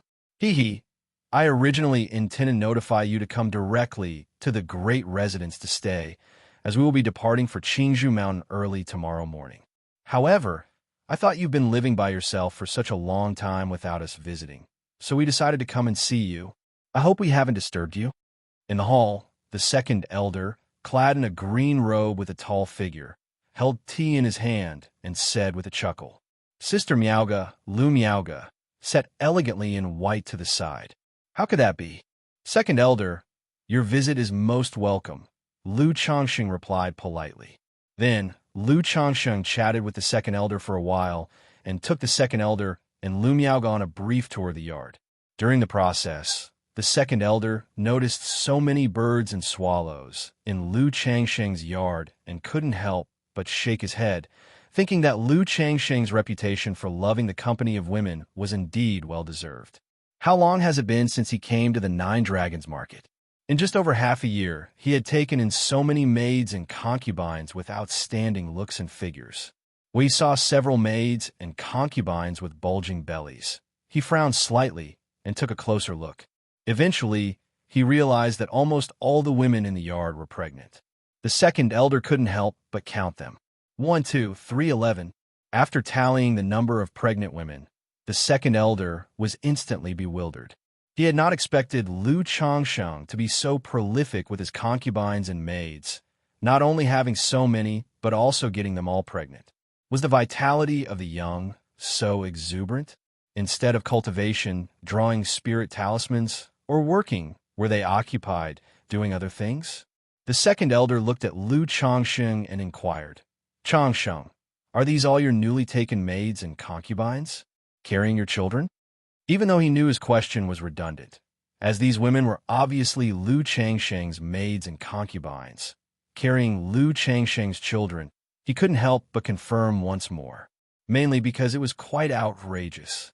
For cultivators, indulgence in the pleasures of men and women could harm one's vital essence and affect the speed of cultivation. Even for cultivator couples practicing dual cultivation, they were extremely temperate, engaging only occasionally and never indulging excessively night after night. However, in Lu Changsheng's case, to have fathered 11 children in just over half a year was clearly overindulgence. Sister Miaoga, Lu Miaoga, pursed her lips and remained silent. But in her eyes, a faint sense of disappointment was visible. In her view, if Lu Changsheng were willing to focus on cultivation and the talisman path, there would be hope for success in foundation establishment after becoming a second-grade talisman master. She had also discussed these matters with Lu Changsheng before, but seeing Lu Changsheng bring Guan Xan to Nine Dragons Market, and now, with so many maids and concubines, she couldn't help but feel disappointed. She knew that Lu Changsheng hadn't taken her words to heart. Yes, second elder, these are all my newly taken maids and concubines, carrying my children, Lu Changsheng replied, feeling somewhat embarrassed. He himself knew that in this world, as a cultivator, creating 11 children in just over half a year was relatively excessive. Although he hadn't felt this in his daily life, nor did he find it embarrassing, being questioned by the second elder brought up some embarrassment after all. After all, the latter was an elder to him, especially with Lu Miaoga also present. The second elder sighed upon hearing this, shaking his head. At that moment, he gained a deeper understanding of Lu Changsheng's reputation at Qingzhou Mountain for marrying and indulging in the pleasure of many wives and concubines. He coughed lightly and then said to Lu Changsheng, Changsheng, the allure of beauty can be like wolves and tigers, eroding one's resolve. It is natural to occasionally enjoy and relax, but do not indulge too much in this, and instead, focus your time and energy on cultivation and the talisman path. The second elder spoke earnestly. Such matters, while outrageous, were a bit excessive. Chapter 124, Stunning Beauty Like Wolves and Tigers, breaking down one's will. But to say it was excessive, that wasn't quite the case. After all, it was his private life, and it wasn't right for him to interfere too much. Thinking of this, he decided that after returning home, he would speak to the fourth elder, asking him to offer some persuasion. Otherwise, from his perspective, Lu Changsheng's utter lack of restraint in his behavior would truly lead to his ruin. If that happened, it would be a great loss to the Lu family as well. No venture, no gain. Lu Changsheng really wanted to say this, but he still responded seriously and respectfully. What second elder said is correct. Changsheng will heed the advice. The other party was an elder after all, and since the matter was mentioned, he behaved and listened obediently. As for what to do in the end, it was still up to him. However, Lu Changsheng himself also planned to be a bit more frugal for a while, to save some money. He had previously wanted to buy vestment robes and beautifying spirit pills for his wives and children. But with his habit of spending as soon as he got money, the expenditures increased, and he couldn't save anything. This time returning home, he didn't have enough money to buy any decently valuable gifts. Seeing this, the second elder didn't continue to say much. Too much talk of such matters could only lead to annoyance. Then, Lu Changsheng left a message for Xiaoqing and went with the second elder and Lu Miaoge to the eastern district to the Lu family's large courtyard where they would stay. They were preparing to return to Qingzhou Mountain early the next morning. They arrived at the eastern district's large courtyard, and the living quarters arranged for them were still the same from the last time. Knock, knock, knock.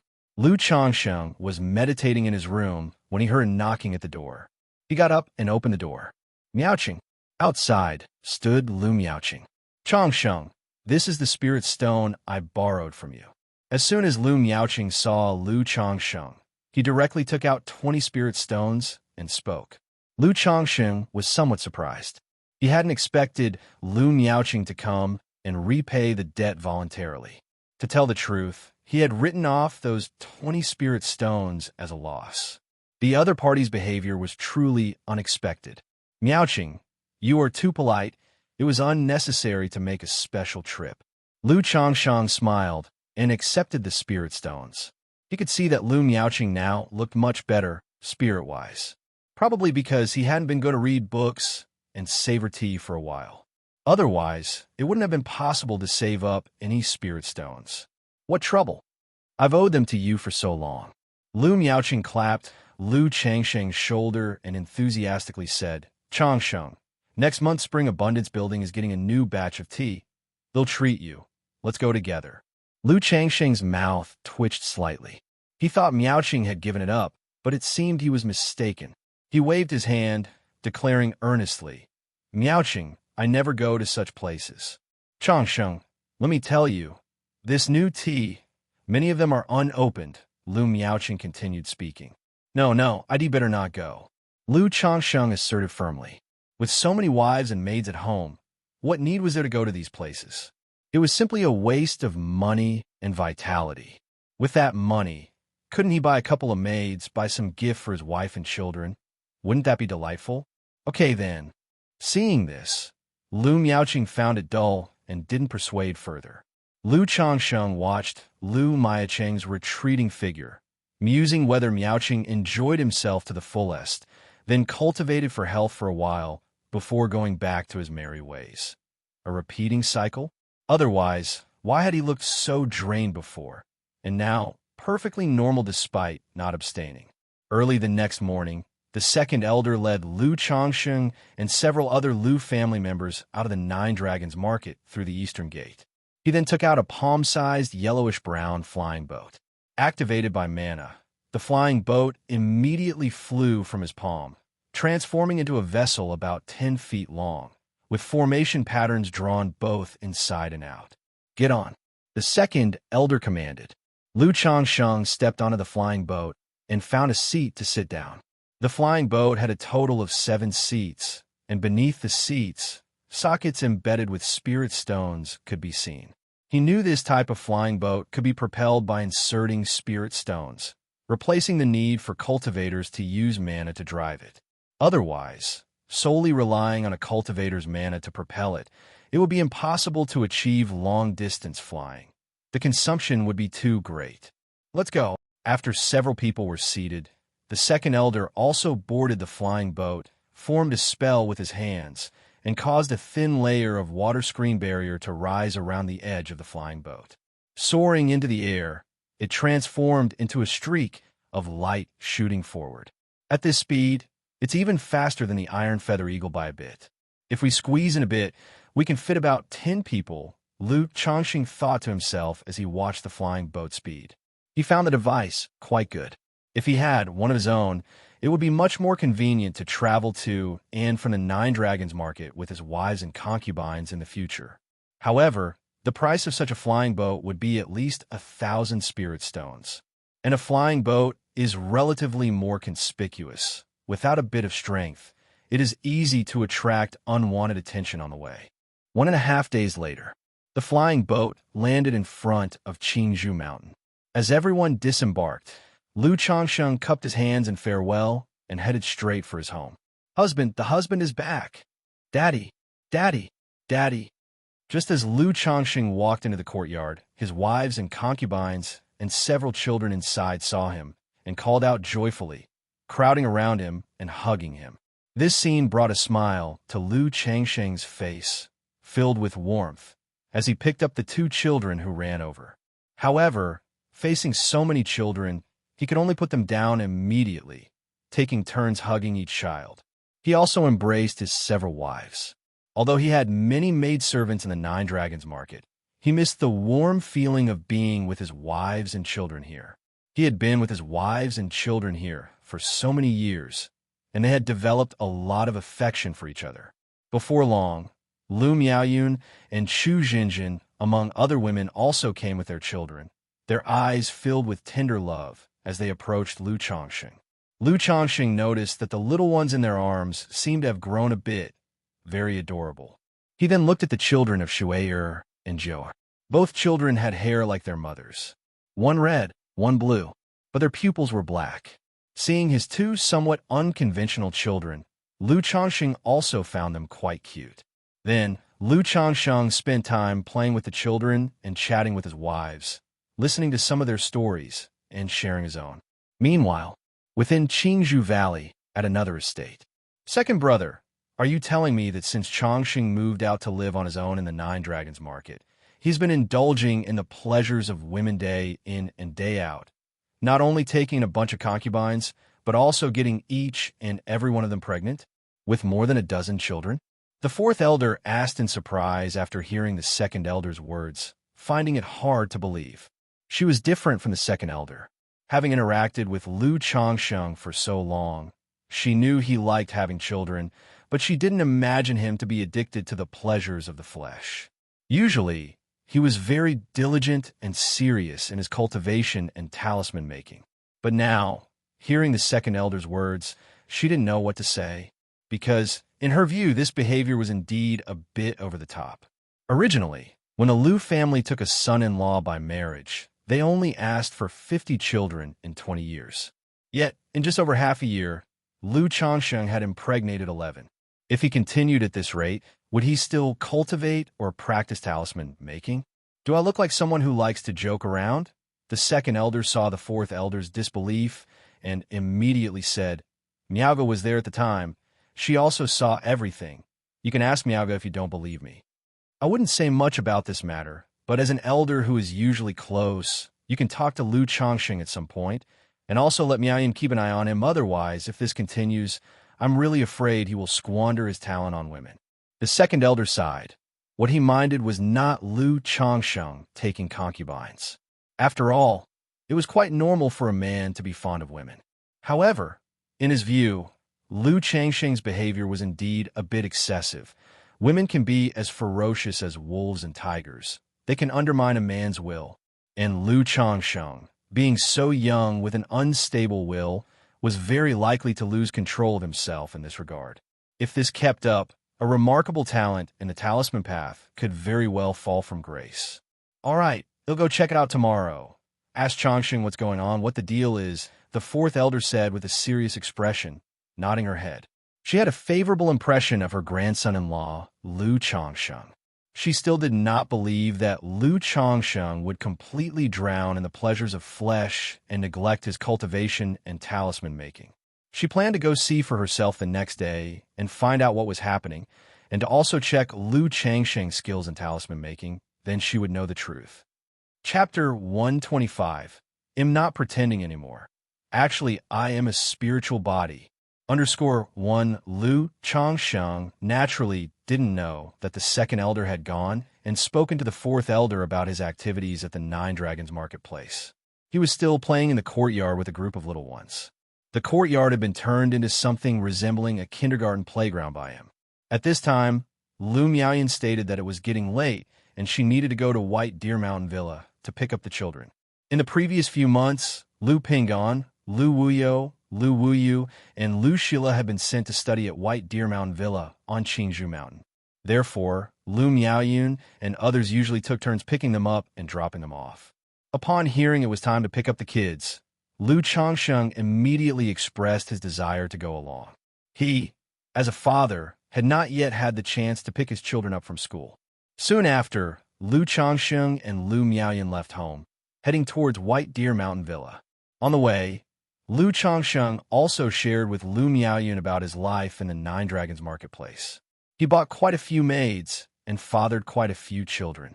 One reason was that he felt there was nothing about this that needed to be hidden. The family would find out sooner or later. Additionally, he had a feeling that this matter would probably spread from the second elder to the fourth elder's ears, eventually reaching the ears of Lu Miaoyun and the other women in the family. Since that was the case, it would be better for him to mention it to Lu Miaoyun, his main wife, earlier. Moreover, since the second elder had a flying boat and it could accommodate a few more people, he planned to take Lu Miaoyun and a few others with him on his return trip to the Nine Dragons marketplace. Otherwise, coming back only once every 6 months meant that they would be apart for quite a long time. By the time they went to the Nine Dragons marketplace, Lu Miaoyun and the others would see for themselves, so it was better to give him a heads up to prepare them mentally. When Lu Miaoyun heard that Lu Changsheng had found so many maids, she fell silent for a moment. However, she didn't say anything and just playfully requested that Lu Changsheng spend more time with them in the coming days. Having a wife like this, what more could a husband ask for? Lu Changsheng mused to himself. While he could indeed take many maids and concubines if he wished, and Lu Miaoyan wouldn't have much to say about it, he still hoped his wives could understand and accept the arrangement, making the inner palace more peaceful. If not, the constant rivalry and jealousy in the palace would drive anyone crazy. And this was something he greatly appreciated about Lu Miaoyan. Husband, next year's spiritual root testing ceremony is coming up, and Pingan and the others will have to participate. Lu Miaoyan, holding onto Lu Changsheng's arm, spoke out. Upon hearing this, Lu Changsheng's heart missed a beat. Every year on February 2nd, Qingzhou Mountain held the spiritual root testing ceremony. It was to test the spiritual roots of all children aged 5 or 6. Lu Pingan, Lu Wuyo, Lu Wuyu, and Lu Shila were also approaching the age and would be eligible to participate next year. But Lu Changsheng was very clear in his heart that none of his 4 children had a spiritual root. Yes, who knows if any of them have a spiritual root? Lu Changsheng sighed lightly as he said this. At this moment, his heart could not help but feel a sense of sadness. He had a lot of affection for the children like Lu Pingan. Husband, maybe Pingan and the others all have spiritual roots. Lu Miaoyan, holding Lu Changsheng's hand, said softly. She knew that such a thing could be cruel for parents. If there were no spiritual roots, their futures would be divided between the worlds of immortals and mortals. She couldn't help but think of her own son, Lu Yun. If he also had no spiritual root, he would have to be sent into the secular world as well. I'm fine. With such matters, let nature take its course. If they have spiritual roots, they can learn talisman making with me in the future. If not, they can still lead a good life in the secular world. Lu Changsheng pinched his wife's hand and said with a laugh. He had long considered such matters and had prepared himself mentally. It was just that now, with Lu Miaoyan suddenly bringing it up, The reminder that the day was fast approaching made him feel a touch of sorrow. As they walked and talked, the couple arrived at White Deer Mountain Villa. The villa wasn't very large, about the same size as the estate where Lu Changsheng lived. Inside, there were many other men, women, and children coming to pick up kids, all from the Lu family. Changsheng Miaoyun, you're here to pick up the kids? Brother Changsheng, Sister Miaoyun. Changsheng, little Sister Miaoyun. Some recognized Lu Changsheng and Lu Miaoyun and greeted them. Lu Changsheng didn't know many of them. Some he had seen, but didn't know their names. Lu Miaoyun, on the other hand, knew most of them and greeted them warmly. Before long, the sound of a bell ringing came from the villa, and many children came out. They were all quite young, mostly 5 or 6 years old, with a few around 7 or 8. Because children without a spiritual root would be sent away from Qingzhou Mountain by the age of 8 or 9 at the latest. After all, being born on Qingzhou Mountain and having seen the cultivation world but being unable to cultivate oneself was a cruel reality to face if one remained there. Daddy X4, Mother Yin X4. Just then, 2 boys and 2 girls saw Lu Changsheng and Lu Miaoyun and called out. They then hurried over with their short little legs. As Lu Changsheng saw his own children, he immediately greeted them with a smile and scooped up Lu Wuyo and Lu Shila into his arms. Did you miss Daddy? Lu Changsheng asked as he pulled out sugar-glazed haws he had prepared from his storage bag and passed them to the girls. We did, the 2 little girls replied crisply. Then, Lu Changsheng turned to Lu Pinggan and Lu Wuyu, who were standing aside somewhat bewildered, and handed each a sugar-glazed haw. He also pulled out one more and offered it to Lu Miaoyun. Since he had many children in his family, Lu Changsheng would directly buy these spirit fruit sugar-glazed haws wholesale. Lu Miaoyun, having received one as well, couldn't help but flash a sweet smile, her eyes curving like crescent moons. She took a bite from the sugar-glazed haw and then extended it for Lu Changsheng to take a bite. Chapter 126. Am not pretending anymore. Actually, I am a spiritual body. So it went, as the family of 4 walked home, with Lu Changsheng carrying 2 children and Lu Miaoyun leading the other 2 by the hand. So, what has your teacher been teaching you at school? Lu Changsheng asked aloud. He was quite curious about what the erudite tutor hired by the Lu family usually taught the children. He worried that the education within such a cultivation family might involve brainwashing from a young age, indoctrinating the children to be loyal to the family and such. Soon enough, the children began chirping to Lu Changsheng about their lessons, all while munching on candied haws. It was basic enlightenment education for children, teaching them reading and writing without any trace of brainwashing. Listening to his children's stories, Lu Changsheng felt a lot more at ease. That night, a separation can be sweeter than a honeymoon. During Lu Changsheng's previous visit home, Lu Miaoyun and Chu Jinjin were pregnant and couldn't share his bed.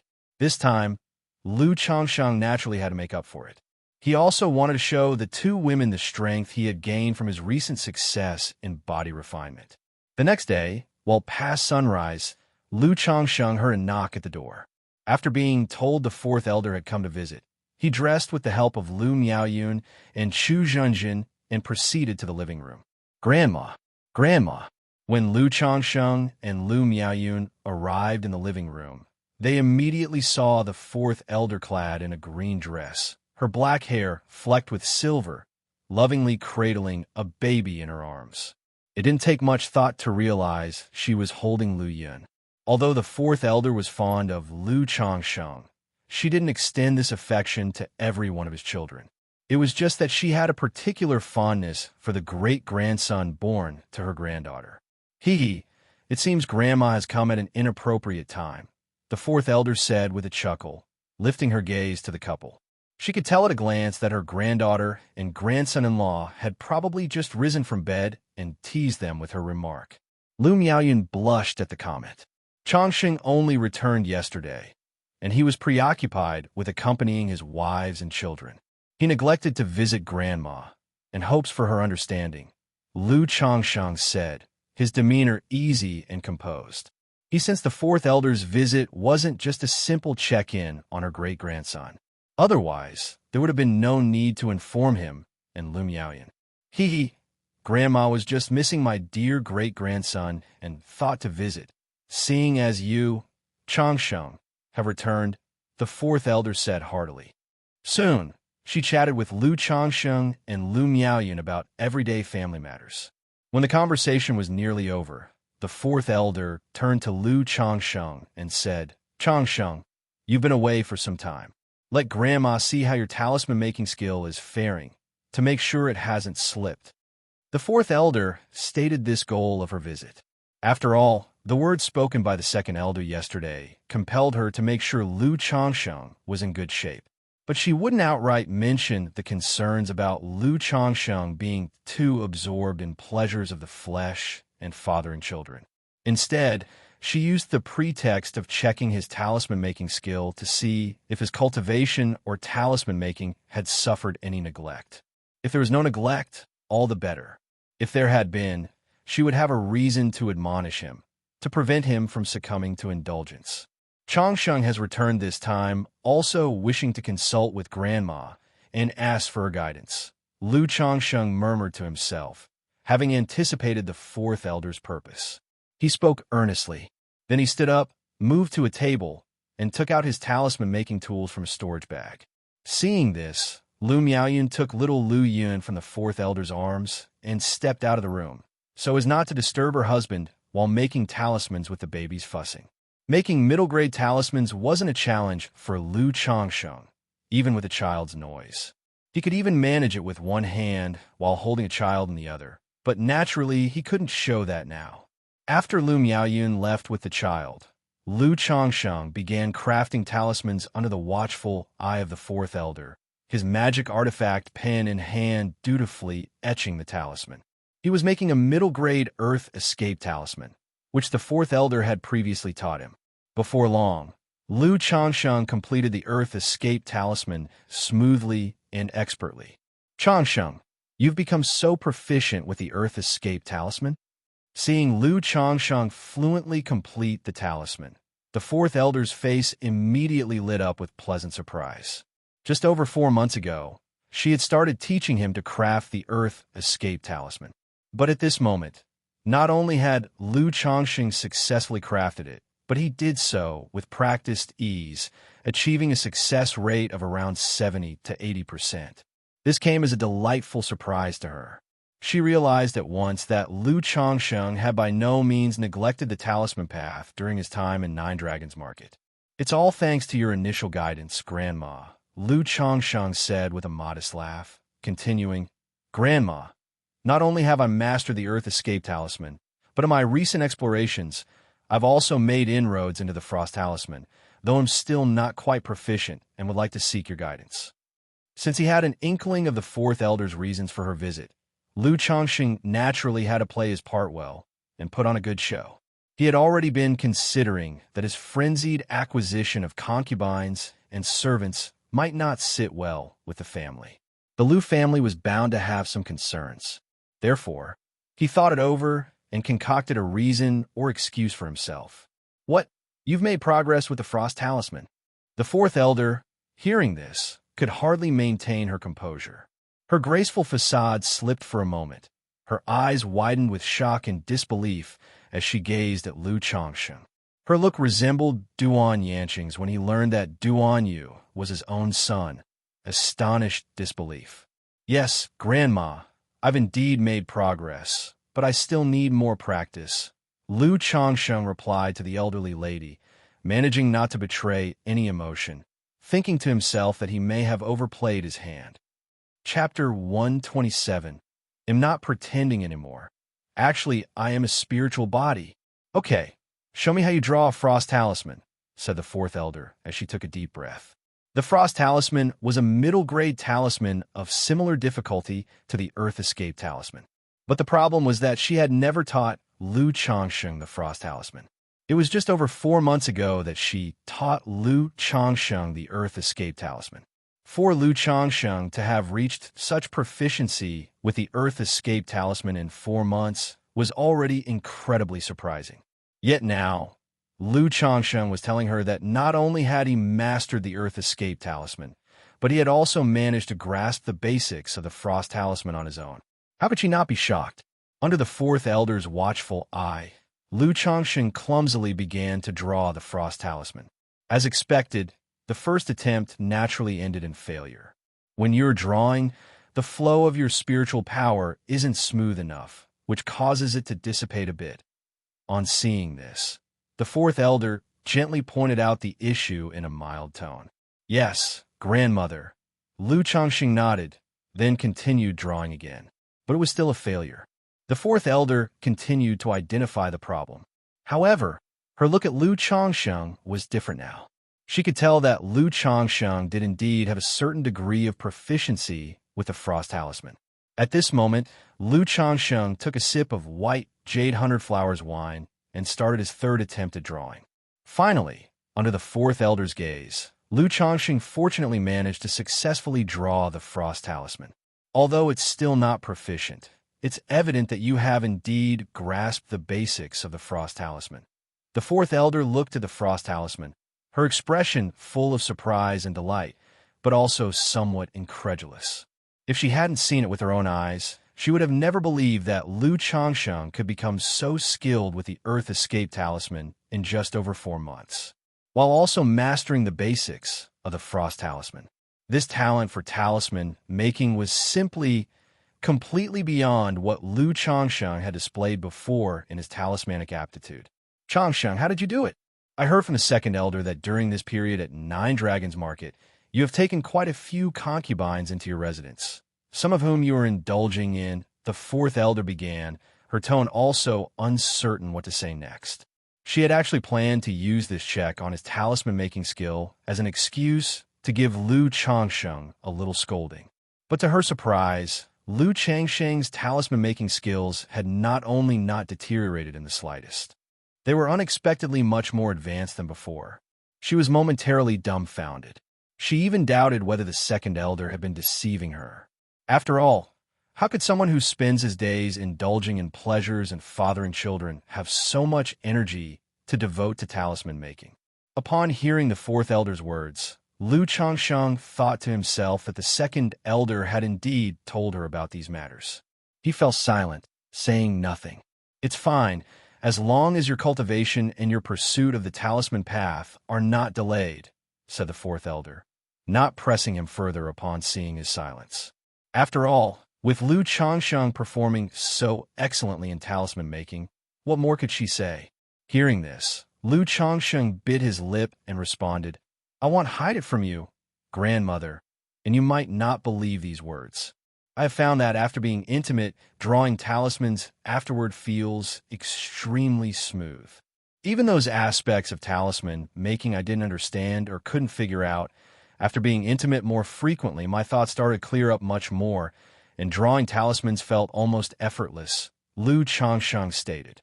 This was an excuse Lu Changsheng had come up with after some thought, to justify why he seemed so naturally gifted on the talisman path, as well as why he had taken multiple wives and concubines to bear his children. As for how plausible this reason sounded, it wasn't too far-fetched within the cultivation world. Not to mention that there was a precedence that could very well explain what Lu Changsheng had said. Spiritual body. In the cultivation world, there are a myriad of spiritual bodies, such as the 5-element spiritual body that boosts cultivation, the charming female body that is beneficial for dual cultivation, the calamitous poison body for poison cultivators, the supreme sword bone for sword cultivators, and many more. Among these, there are certainly some that are specifically related to the talisman path. These specific bodies make one naturally attuned with the great Tao of talismans, allowing rapid advancement in talisman making. As for whether there's a sort of body that improves one's talisman making skill through intimacy, Lu Changsheng didn't know if such a thing existed. But the world is vast. Who's to say for certain? Moreover, spiritual bodies can be either manifest or latent. The Lu family, being merely a foundation establishment family, could not be expected to have a deep understanding or extensive research into spiritual bodies. That's why Lu Changsheng dared to attribute his condition to having a potentially latent spiritual body. As for whether this pretense would bring any trouble, Lu Changsheng wasn't worried. After all, his condition wasn't that outlandish. It was simply a relatively unusual aptitude for the talisman path. The Liu family certainly wouldn't cause any trouble over such a matter. Perhaps, on the contrary, due to this development, his talent and potential would be further acknowledged, thus adding another layer of expectation to him. Chapter 128. Changsheng, Grandma will speak on my own's behalf _1. After intercourse, drawing talismans becomes very smooth. Even some parts one didn't understand or know clear up after frequent intercourse, and my thoughts become more fluid. Upon hearing this, the fourth elder was startled and fell into deep thought. Although what Lu Changsheng said sounded preposterous, she did not doubt the truth of his words. After all, anything is possible in the cultivation world. Not to mention improving talisman skills through intercourse. She had heard of even more absurd and unimaginable things. Moreover, after interacting and understanding him for so long, she had a certain trust in Lu Changsheng. She felt there was no need for him to deceive her with such words. Furthermore, the facts were right before her eyes. Lu Changsheng had proved what he said through his actions. Could it be that Changsheng possesses some kind of physique related to the talisman path? The fourth elder speculated in her heart. Only that reason could explain Lu Changsheng's situation. A peasant boy, with no prior exposure to cultivation or the talisman path, yet displaying exceptional talents in the realm of talisman making. Through self-study and pondering, in a year and a half, he became an elementary talisman master. And despite spending much time and energy on matters between men and women, he still progressed rapidly in the talisman path. She had considered this issue before, but had merely thought that Lu Changsheng was exceptionally talented in talismans and also very diligent and hardworking. Now, considering the idea of a spiritual body, the thought that Lu Changsheng might have a talisman-related spiritual body made everything seem reasonable. Grandma, do you know what's going on with me? Seeing the fourth elder deep in thought, Lu Changsheng asked. Changsheng, I have never heard of such a situation.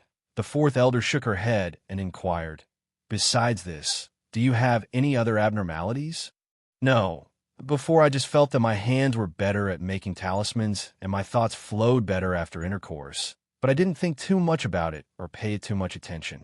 It was also after this visit to the Nine Dragons market that I gradually realized intercourse could impact my talisman making, so I became somewhat indulgent for a while, Lu Changsheng explained. He wanted to attribute his condition to his spiritual body, but he couldn't say anything too excessive or preposterous. As long as he could justify his situation and gloss over it, that would suffice to avoid having to worry about the Liu family's attitude when taking a wife, concubines, and having children in the future. Changsheng, I suspect that you might possibly possess a special talisman-related physique. After a moment's thought, the fourth elder articulated her speculation. A talisman physique? Grandma, I had also suspected that I might have some spiritual body, but there's so little information on spiritual bodies, and I haven't found any similar cases to mine, Lu Changsheng continued. Information regarding spiritual bodies is scarce, and I don't know much about it either. My speculation is based on the fact that spiritual bodies are different from spiritual roots and can represent all manner of strange constitutions. The fourth elder sighed slightly. Then, looking at Lu Changsheng with a solemn expression, she admonished, Changsheng, concerning this matter, you must not tell anyone else. If others come to know of it, it could very well bring you danger and trouble, the fourth elder warned. Grandma, rest assured, I definitely won't tell anyone else about this, and I would only mention it to you, Lu Changsheng assured her. Very well, Changsheng, don't worry. I will keep this matter a secret for you, the fourth elder said, feeling very reassured upon hearing his words. She thought to herself that this grandson-in-law was not only affectionate, but also treated her as his own kin. She then said, Changsheng, concerning your situation, I shouldn't comment too much on your matters with women, but remember, Changsheng, the talisman path is important, but bodily health and cultivation level are the foundation. If your health and cultivation level fall short, you will also find it hard to make advancements in the talisman path, so you must not indulge excessively in matters between men and women, and pay attention to your health and cultivation. Regarding taking a wife and concubines, as long as it's not excessive, I will speak for you to the Lu family in Miayan. The fourth elder said thoughtfully and seriously. She knew that Lu Changsheng, with his constitution, couldn't possibly stay away from the pleasures of women, hoping only that he would proceed gradually, not to deplete the reservoir, to catch the fish and ruin himself in the process. Grandma, I understand that too. Lu Changsheng immediately nodded. As long as you understand that, it's fine. The fourth elder nodded, saying no more, knowing that her grandson-in-law, aside from his indulgence in women and having children, was commendable in other aspects. He was sensible and knew what was important. She figured that his recent indulgence in Nine Dragon Square could be attributed to this constitution.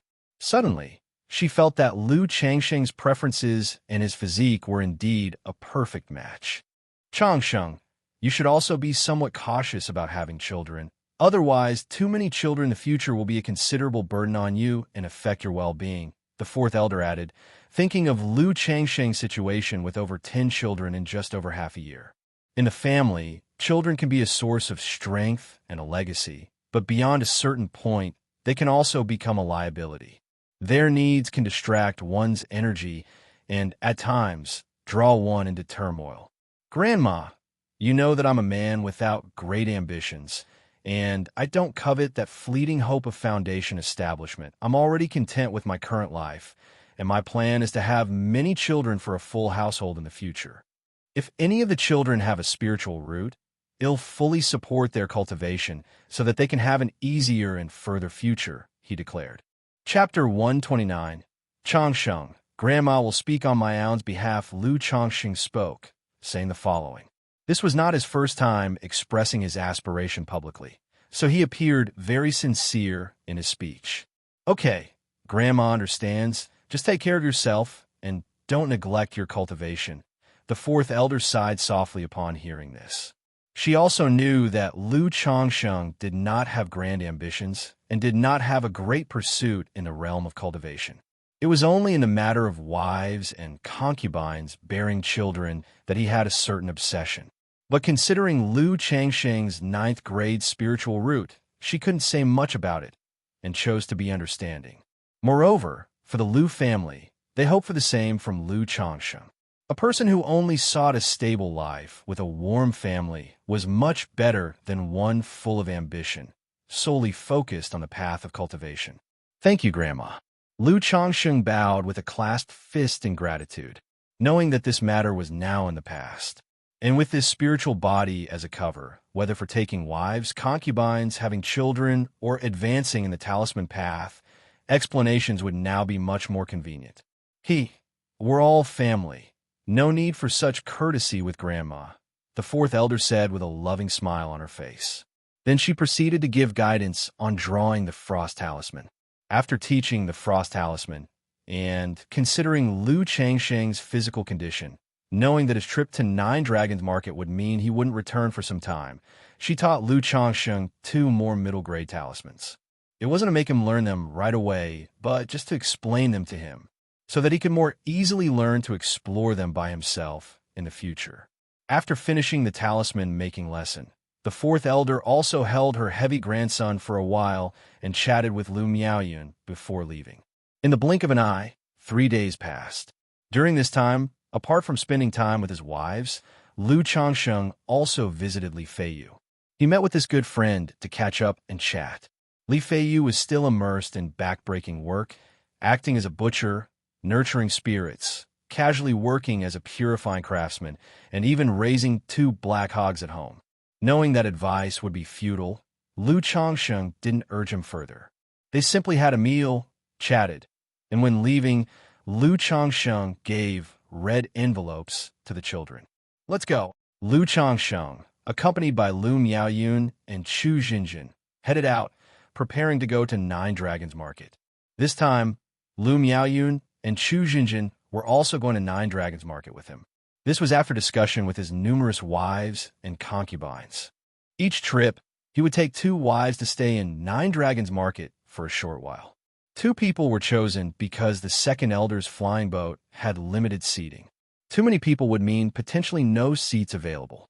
Before leaving, Lu Changxing also entrusted the business of trading talismans with Hong Yi to Lu Lanshu. If Hong Yi's people arrived, she could just take the talisman box to complete the trade. After all, such matters were simply a case of exchanging goods for money. Now, his dealings with Hong Yi had expanded from the original 3-month deal of 30 low-grade talismans to 50 low-grade talismans and 10 middle-grade talismans. Lu Changsheng and the two ladies arrived at the gates of Qingzhou Mountain, where they saw the second elder and two other Lu family disciples waiting. Yesterday, Lu Changsheng had already informed the second elder in advance about taking Lu Miaoyun and Chu Jinjin on the flying boat to Nine Dragons Market. Second elder, Grandpa second. The three greeted the second elder with a salute. Since you've arrived, let's get going, the second elder said with a smile, nodding. He then released the flying boat and had everyone get on board. Chu Jinjin, experiencing her first flight on a flying boat, was visibly nervous, holding tightly onto Lu Changsheng. As the flying boat took off, she looked around curiously and would timidly lean to whisper into Lu Changsheng's ear. But even these whispers, no matter how quietly spoken, could be heard by everyone else. In such a manner, after a day and a half, the flying boat landed safely in the outskirts of Nine Dragons Market. Lu Changsheng arranged for long-term identity passes for Lu Miaoyun and Chu Jinjin. Even though the women were only going to live there for about half a year, short-term passes were only valid for half a month, so it was better to get long-term ones. After bidding farewell to the second elder, Lu Changsheng led the two ladies to their residence. Miss Little Qing, nearly 6 months pregnant, was sporting a baby bump. Seeing Lu Miaoyun, her face suddenly flushed with a hint of shame. Initially, Lu Miaoyun had sent her to Nine Dragons Market with Lu Changsheng to keep an eye on him, and now she was greeting her heavily pregnant. Miaoyun's sister, Jinjin's sister, Guan Xin, also called out to the two women. Following that, Lu Changsheng introduced Lu Miaoyun and Chu Jinjin to the other women in the courtyard. Greetings, madam. Greetings, madam. Greetings, madam. Xiao Yuyao and several other maids saluted. Although most of these maids were also pregnant, since they had entered this world, the inevitable hierarchy between wives, concubines, and maids was still evident. Even though Lu Miaoyun and Chu Jinjin had already been informed in advance about the multitude of wives and concubines Lu Changsheng had in Nine Dragons Market, seeing a courtyard full of women, all pregnant, they couldn't help but feel a little jealous. Lu Changsheng noticed the slight jealousy of his two wives. After making introductions, he took them out shopping, dining, and enjoying themselves.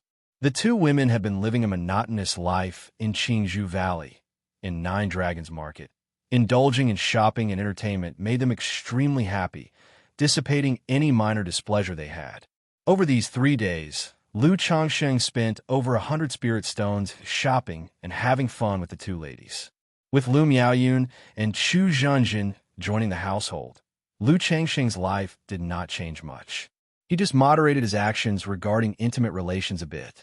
Chapter 130. Changsheng. Grandma will speak on Miaoyun's behalf. It was not like before, sleeping together under a large quilt each day. In the blink of an eye, more than half a month had passed. Lu Changsheng received news from White Jade Tower that the maid he had purchased, Xiao Yuru, had been delivered and asked him to come over for the inspection. Immediately, Lu Changsheng went to White Jade Tower and looked over his new maid. She had a dignified and pretty appearance, with black hair neatly done up, giving off a mature wife's charm. Her almond-shaped eyes were dull, but under her high nose bridge, her lips were plump. She would probably look very sweet if she smiled. She wore a light blue dress that showcased her tall and slender figure, with a full and proud bust that almost burst through the fabric. Although she lacked elegance, she was very eye-catching, and her full hips were also shocking, heavy like honey peaches. Yueru has seen young Master Lu. Xiao Yuru's face was still somewhat pale and haggard, her voice soft and gentle, like a willow brushing against water. Miss Xiao, are you willing to be this young master's maid? Lu Changxing looked at Xiao Yueru before him and asked indifferently. He, Lu someone, even if he spent money, never coerced anyone. Xiao Yueru also knew her fate. She couldn't refuse such matters.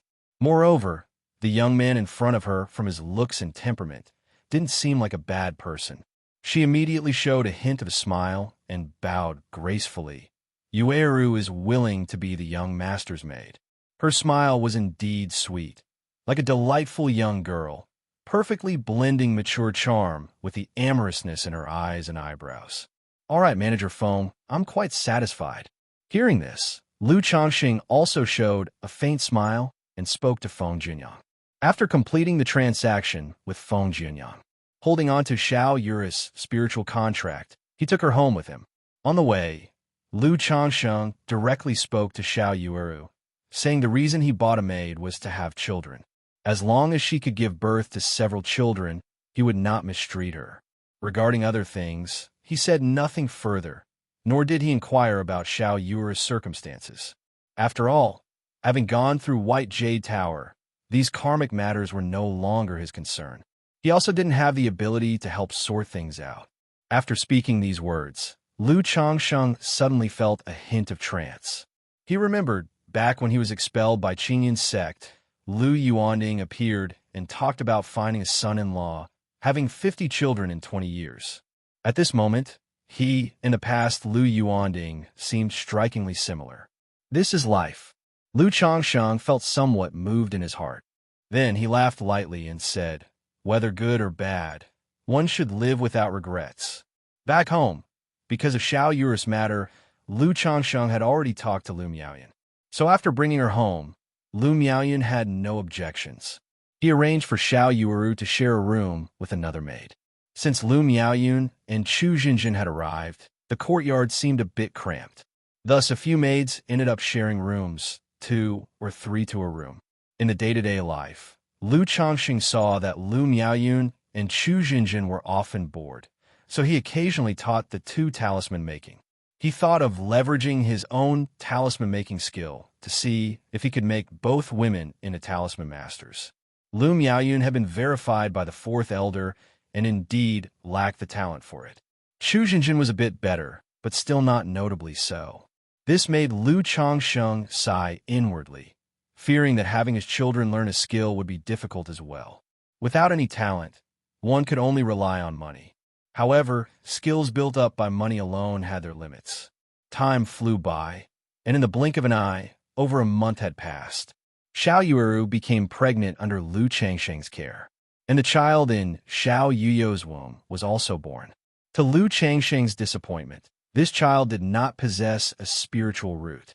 Half a month later, in the spiritual talisman shop, on the 3rd floor in the talisman room. Phew! Lu Changxing let out a long breath. Looking at the black dragon magical bead floating before him, his eyes filled with joy. After nearly 3 months of refinement, this magical treasure was finally ready for him to integrate into his body. Immediately, Lu Changxing took off his top garment, revealing a well-defined and smooth chest. He planned to integrate the black dragon magical bead into his breastbone. However, each body part could only be integrated with one magical treasure. To integrate the black dragon magical bead, he would first need to remove the shard of the previous treasure from within his breastbone. With a light exhalation, Lu Changxing activated the 100 Refinements treasure body art. A glowing light of precious energy circulated on his chest, and the black birthmark formed by a chunk of iron started to wriggle gently. Gradually, a black shard emerged slowly from his chest, bit by bit. After a long time, the shard of the magical treasure was removed. Lu Changxing took a sip of jade bamboo liquor and then held a spirit stone to recover his spiritual power. Refining the black dragon magical bead and removing the shard had taken a toll on him. He needed to restore his inner spiritual power before he could continue to integrate the black dragon magical bead. When his spiritual power was sufficiently restored, Lu Changxing began to integrate the black dragon magical bead into his body. Under the concentration of his spiritual power, the black dragon magical bead slowly assimilated with Lu Changxing's chest. Like this, as time passed bit by bit, the black dragon magical bead completely merged into Lu Changsheng's chest, integrated into his breastbone. This left the pattern of a black dragon magical bead on his chest. As the black dragon magical bead entered his breastbone, Lu Changsheng felt a powerful force washing over and refining his flesh, meridians, and bones. He felt as if his 100 refinements treasure body art was training and improving at every moment. Is this the effect of integrating a magical treasure into my body? It's 100 times better than the previous magical treasure shard. With this force refining me, even if I don't cultivate, just give it a couple of years, and my 100 refinements treasure body art will break through to this second level. Lu Changsheng quietly savored the refining power of the black dragon magical bead, his face full of surprise and happiness. The effect of integrating the magical treasure into his body was several times better than he had anticipated. If he continued to cultivate like this, the strength of his body refinement would fully catch up with his qi refinement. I wonder when he'll be able to draw a qi refinement cultivation technique. I'm so done with this lousy returning origin technique, Lu Changsheng thought to himself. If he had a qi refinement cultivation technique like the 100 refinements treasure body art, not only would his foundations and strength improve, but his cultivation speed might also increase. However, Miaoyan is about to give birth soon. If this child possesses a spiritual root, then according to my earlier guess, there is a very likely chance to receive a draw. Lu Changsheng let out a long sigh, thinking to himself. At that moment, he prepared to put on his top garment, looking at the dark, gleaming pattern on his chest, where an indistinct image of a flood dragon seemed to come and go, and he nodded in satisfaction. It looks much better now. In his view, this pattern was so much more attractive than the previous one from the magical treasure shard, which looked like a black birthmark. There's only a bit of spiritual essence left in this shard, which makes it unnecessary to integrate it elsewhere, Lu Changsheng remarked as he looked at the shard in his hand. This shard had been in his body for nearly a year already, helping him in his cultivation. Most of the spiritual essence inside was consumed. Otherwise, he could have integrated the shard into a hand or a foot bone to assist his cultivation. Seeing that it was getting late, Lu Changsheng got up to tidy up and left the spiritual talisman shop to head home. Chapter 131. Lao Lu, do you want a wife? Lu Taoist. I don't know if your spiritual talisman shop has sold out of supreme talismans. Just as Lu Changsheng reached his home's entrance, the courtyard door to the left opened. A middle-aged man in his 40s with thick eyebrows, a square face, and a calm demeanor stepped out and called out to Lu Changsheng upon seeing him. Xia Daoist. All 3 of the supreme talismans in my shop for this month have already been sold. Are you going to hunt some demon beast again that you actually need to buy a supreme talisman? Lu Changsheng said, somewhat surprised. The middle-aged man was named Xia Long and had moved in a few months ago as a new neighbor. Like the neighbor who had moved away previously, he said he usually hunted demon beasts to earn money. As for the truth of that statement, Lu Changsheng did not know. This neighbor often went out and wasn't home much, but he knew that Lu Changsheng was a talisman master and that he was the owner of Lu family's spiritual talisman shop. He would usually come to Lu Changsheng to buy talismans. I've made plans with a few fellow Taoists to explore an ancient tomb, so I thought to purchase a few talismans for protection from you. Xiao Long spoke up. I only have 3 supreme talismans in my shop each month, and they're usually reserved. If you want one, Xia Daoist, I can keep one aside for you when we restock. If you're in urgent need, I still have a few premium talismans on me. I don't know if they would be of use to you, Xia Daoist. Lu Changsheng said so. He did possess supreme talismans he had made, but they weren't readily available for sale. After all, the shop sold only 3 each month. Just one extra could attract unwanted attention from the observant. However, selling premium talismans was no big deal. He had plenty on hand and didn't mind selling more. May I ask which premium talismans you have on you, Lu Taoist? Xiao Long asked. Lu Changsheng listed several types of premium-grade premium talismans. Afterward, Xiao Long purchased a thunder-summoning talisman and an escape talisman. Both talismans were sold for 50 spirit stones each, but Lu Changsheng gave a discount and charged Xia Long 90 spirit stones. The other party was straightforward and did not haggle. "Thank you, Lu Daoist." Xia Long put away the talismans and bowed slightly. "You're too polite, Xia Daoist." With 90 spirit stones in his account, Lu Changsheng felt quite pleased with himself. After all, this money was for his personal account, and the cost of making those 2 talismans was only 4 or 5 spirit stones. A profit margin of 20 times, absolutely exorbitant. Xiaolong then took his leave shortly after. "Running a dungeon? I've never experienced anything like that. There's no need for me to try it, though. Although the return is high, the risk is great too. A single misstep, and it could cost you your life." Lu Changsheng watched Xiaolong's retreating figure and shook his head slightly, entering his home.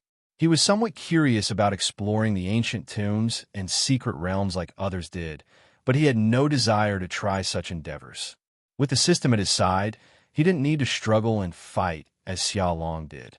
All he needed was to honestly pursue his path without contest or strife, calmly getting married, taking concubines, raising children, and the great Tao could be expected. If he worked too hard, striving too much, he might end up on an inferior path. Half a month later, the child in Lil Qing's belly was born. This child also had no spiritual root, which caused Lu Changsheng to let out a sigh. The firstborn children of Chu Zhenjin and Lu Miaoyun had spiritual roots, which had filled him with great expectations for the offspring of his wives and concubines blessed with spiritual roots. But now, 3 children in a row, born to wives and concubines with spiritual roots, were without them. It inevitably brought some disappointment to his heart. Phew, no matter, there's no rush. The chance will come eventually. After all, this kind of thing only has a probability of 1 or 2 in 10. Lu Changsheng exhaled deeply, consoling himself. And with the birth of 2 new babies, Lu Changsheng was faced with another concern: child-rearing. In Nine Dragons Market, raising children was naturally no problem. But as the number of children grew, it would become somewhat inconvenient. One reason was that the courtyard was too small to accommodate all of them. As the children grew, there was also no place for them to play or have activities. Furthermore, when the children reached a few years older, he had to consider their education. After pondering for a moment, Lu Changsheng planned to send the children to Qingzhou Mountain for upbringing when the second elder returned there. In Qingzhou Mountain, not only was the environment better and more spacious, but the children also had companions. A bunch of brothers and sisters could grow up together and strengthen their relationships. Additionally, in Nine Dragons Market, children over 6 years old would be charged a residence fee, which was utterly ridiculous. Is the stress of raising children one of the reasons cultivators don't like having them? After all, for a cultivator, the ages between 20 and 50 are considered prime years, the time to make progress with vigor. If one has children at that age, it's an added burden. Not only do you have to nurture and educate the child, but whatever you do in the future, you also have to consider the child. Lu Changsheng suddenly thought to himself. He felt that if he did not have Qingzhou Mountain as a strong rear base, it would be quite a burden to support so many wives and children within the cultivation marketplace. He might only be able to set up his family and make a living in the mundane world. At this moment, Lu Changsheng gained a deeper understanding of the land aspect in the wealth, companionship, and land triad. He realized that to start a family and establish his own cultivation family, it was essential to have his own land. Whether it was owning several properties in a cultivation marketplace like Nine Dragons Market or like the Lu family, possessing a spiritual vein-blessed land such as Qingzhou Mountain. In the blink of an eye, another month passed. Lu Changsheng's life continued as usual. Every day he engaged in cultivation, talisman making, went to work, and occasionally accompanied his wives and maids on shopping trips. Chapter 132. Lao Lu, do you want a wife? After all, with these maids pregnant, a stroll around the street is beneficial for their physical and mental health. And during this past month, both Lu Miaoyun and Chu Zhenjin had conceived their second and third child, respectively. These events were also under Lu Changsheng's control. Now, with half a year since the two ladies had their babies, their bodies had fully recuperated. The only downside was that this baby-making had left both women with virtually no progress in their cultivation. For this matter, Lu Changsheng could only compensate them doubly later on. One day, Lu Changsheng took his wives, concubines, and maids out shopping. "Husband, I want to eat this." "Husband, I think this dress suits little Yuner very well." "Xinxin, sis, does this dress make me look pretty?" The wives and concubines chatted away cheerfully. Time is the cure for everything. Now, the numbness and lifelessness in Xiao Yuyo's eyes had completely disappeared, and she had become much more cheerful. Xiao Yueru had improved a lot over these past few months as well. Looking at her slightly bulging stomach, occasionally stroking it, a motherly smile appeared on her face. All right, let's buy it." Lu Changsheng responded readily to every request his wives and maids made. As long as he didn't spend lavishly on magic artifacts or precious items, or on buying maids, he could save quite a bit of spirit stones each month. Xiao Yueru, standing aside, looked at Lu Changsheng, whose face was full of gentle smiles, and her beautiful eyes sparkled with an unfathomable light. In this world, the status of maids and concubines is very low. For maids like them who had ended up in the White Jade Tower, most of their fates were to be treated as tools for reproduction or outlets for lust. But Lu Changsheng treated them not as equals to his wives, but still exceptionally well, even better than back in her own family. They didn't need to toil for a living, had spirit rice and spirit food for every meal, along with sweet spirit delicacies. They were also cared for and attended to regularly. Even if it was just a simple gesture of concern, it deeply touched their hearts. After shopping, Lu Changsheng and the ladies returned home. As they entered the door, they happened to meet Yu Maocheng, who was also returning home. He was accompanied by his wife, Yu Ningrong, and a girl about 16 or 17 years old, cute and lovely. Yu Maocheng saw Lu Changsheng, flanked closely by Lu Miaoyun and Chu Xinxin, holding his arm affectionately, and followed by 4 maids. He really didn't know what to say. He couldn't understand how someone could live a life like Lu Changsheng's. Everyone was the son-in-law of a cultivation family. Why was the difference so vast?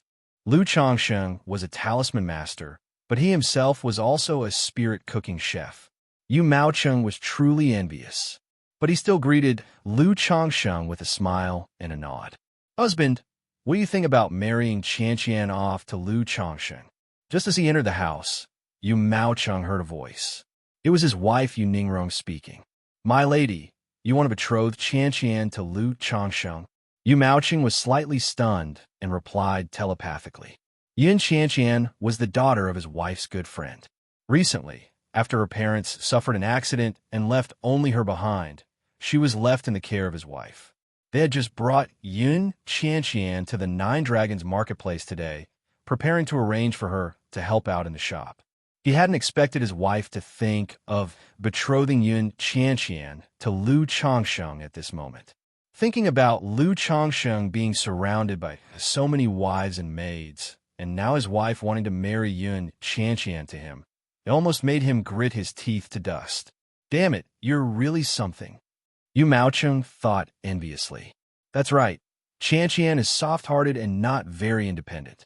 Working as a helper in our shop is not a long-term solution. Sooner or later, she has to marry into a good family." Although Lu Changsheng has many wives and concubines, through my contacts and chats with them, I feel that he treats his wives rather well. Even as a concubine, it would be a good family to marry into. Yiningrong said so. It could work. I've known Lu Changsheng for a while now, and aside from being overly fond of women and having children, he is a decent person in other aspects. Not only is he a middle-grade talisman master, but his appearance, temperament, and personality are all first class. If we arrange for Xianxian to marry him, it would be a good match. And since we are here and familiar with each other, I reckon Lu Changsheng wouldn't treat Xianxian unfairly. After pondering for a moment, Yu Maocheng spoke.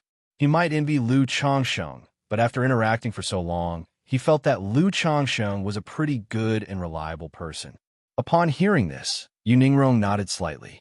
She then looked at the young girl beside her and said, Xianxia, what do you think of that Talisman Master Lu just now? Talisman Master Lu? The one across the door? He seemed suave and gifted, just a bit of a philanderer. Yin Xianxian uttered, pursing her lips. Indeed, Talisman Master Lu is quite the romantic. Aside from these wives and maids, he has several more wives and about a dozen maids at home. Yu Ningrong straightforwardly said, but I've met him a few times and spoken with his wives. I know that although Talisman Master Lu is flirtatious, he treats his wives quite well. Your mother entrusted you to my care, and ultimately you have to marry into a good family.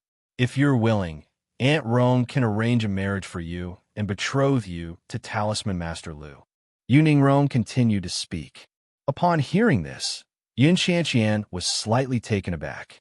Thinking of Lu Changsheng's handsome and elegant appearance, and that he was a talisman master, her eyes lowered, and a blush crept onto her cheeks. She whispered, as Aunt Rome decides, that you're tuning in to the Eternal Immortal Ballad YouTube channel. Don't forget to subscribe and join us on this journey to catch the most captivating stories.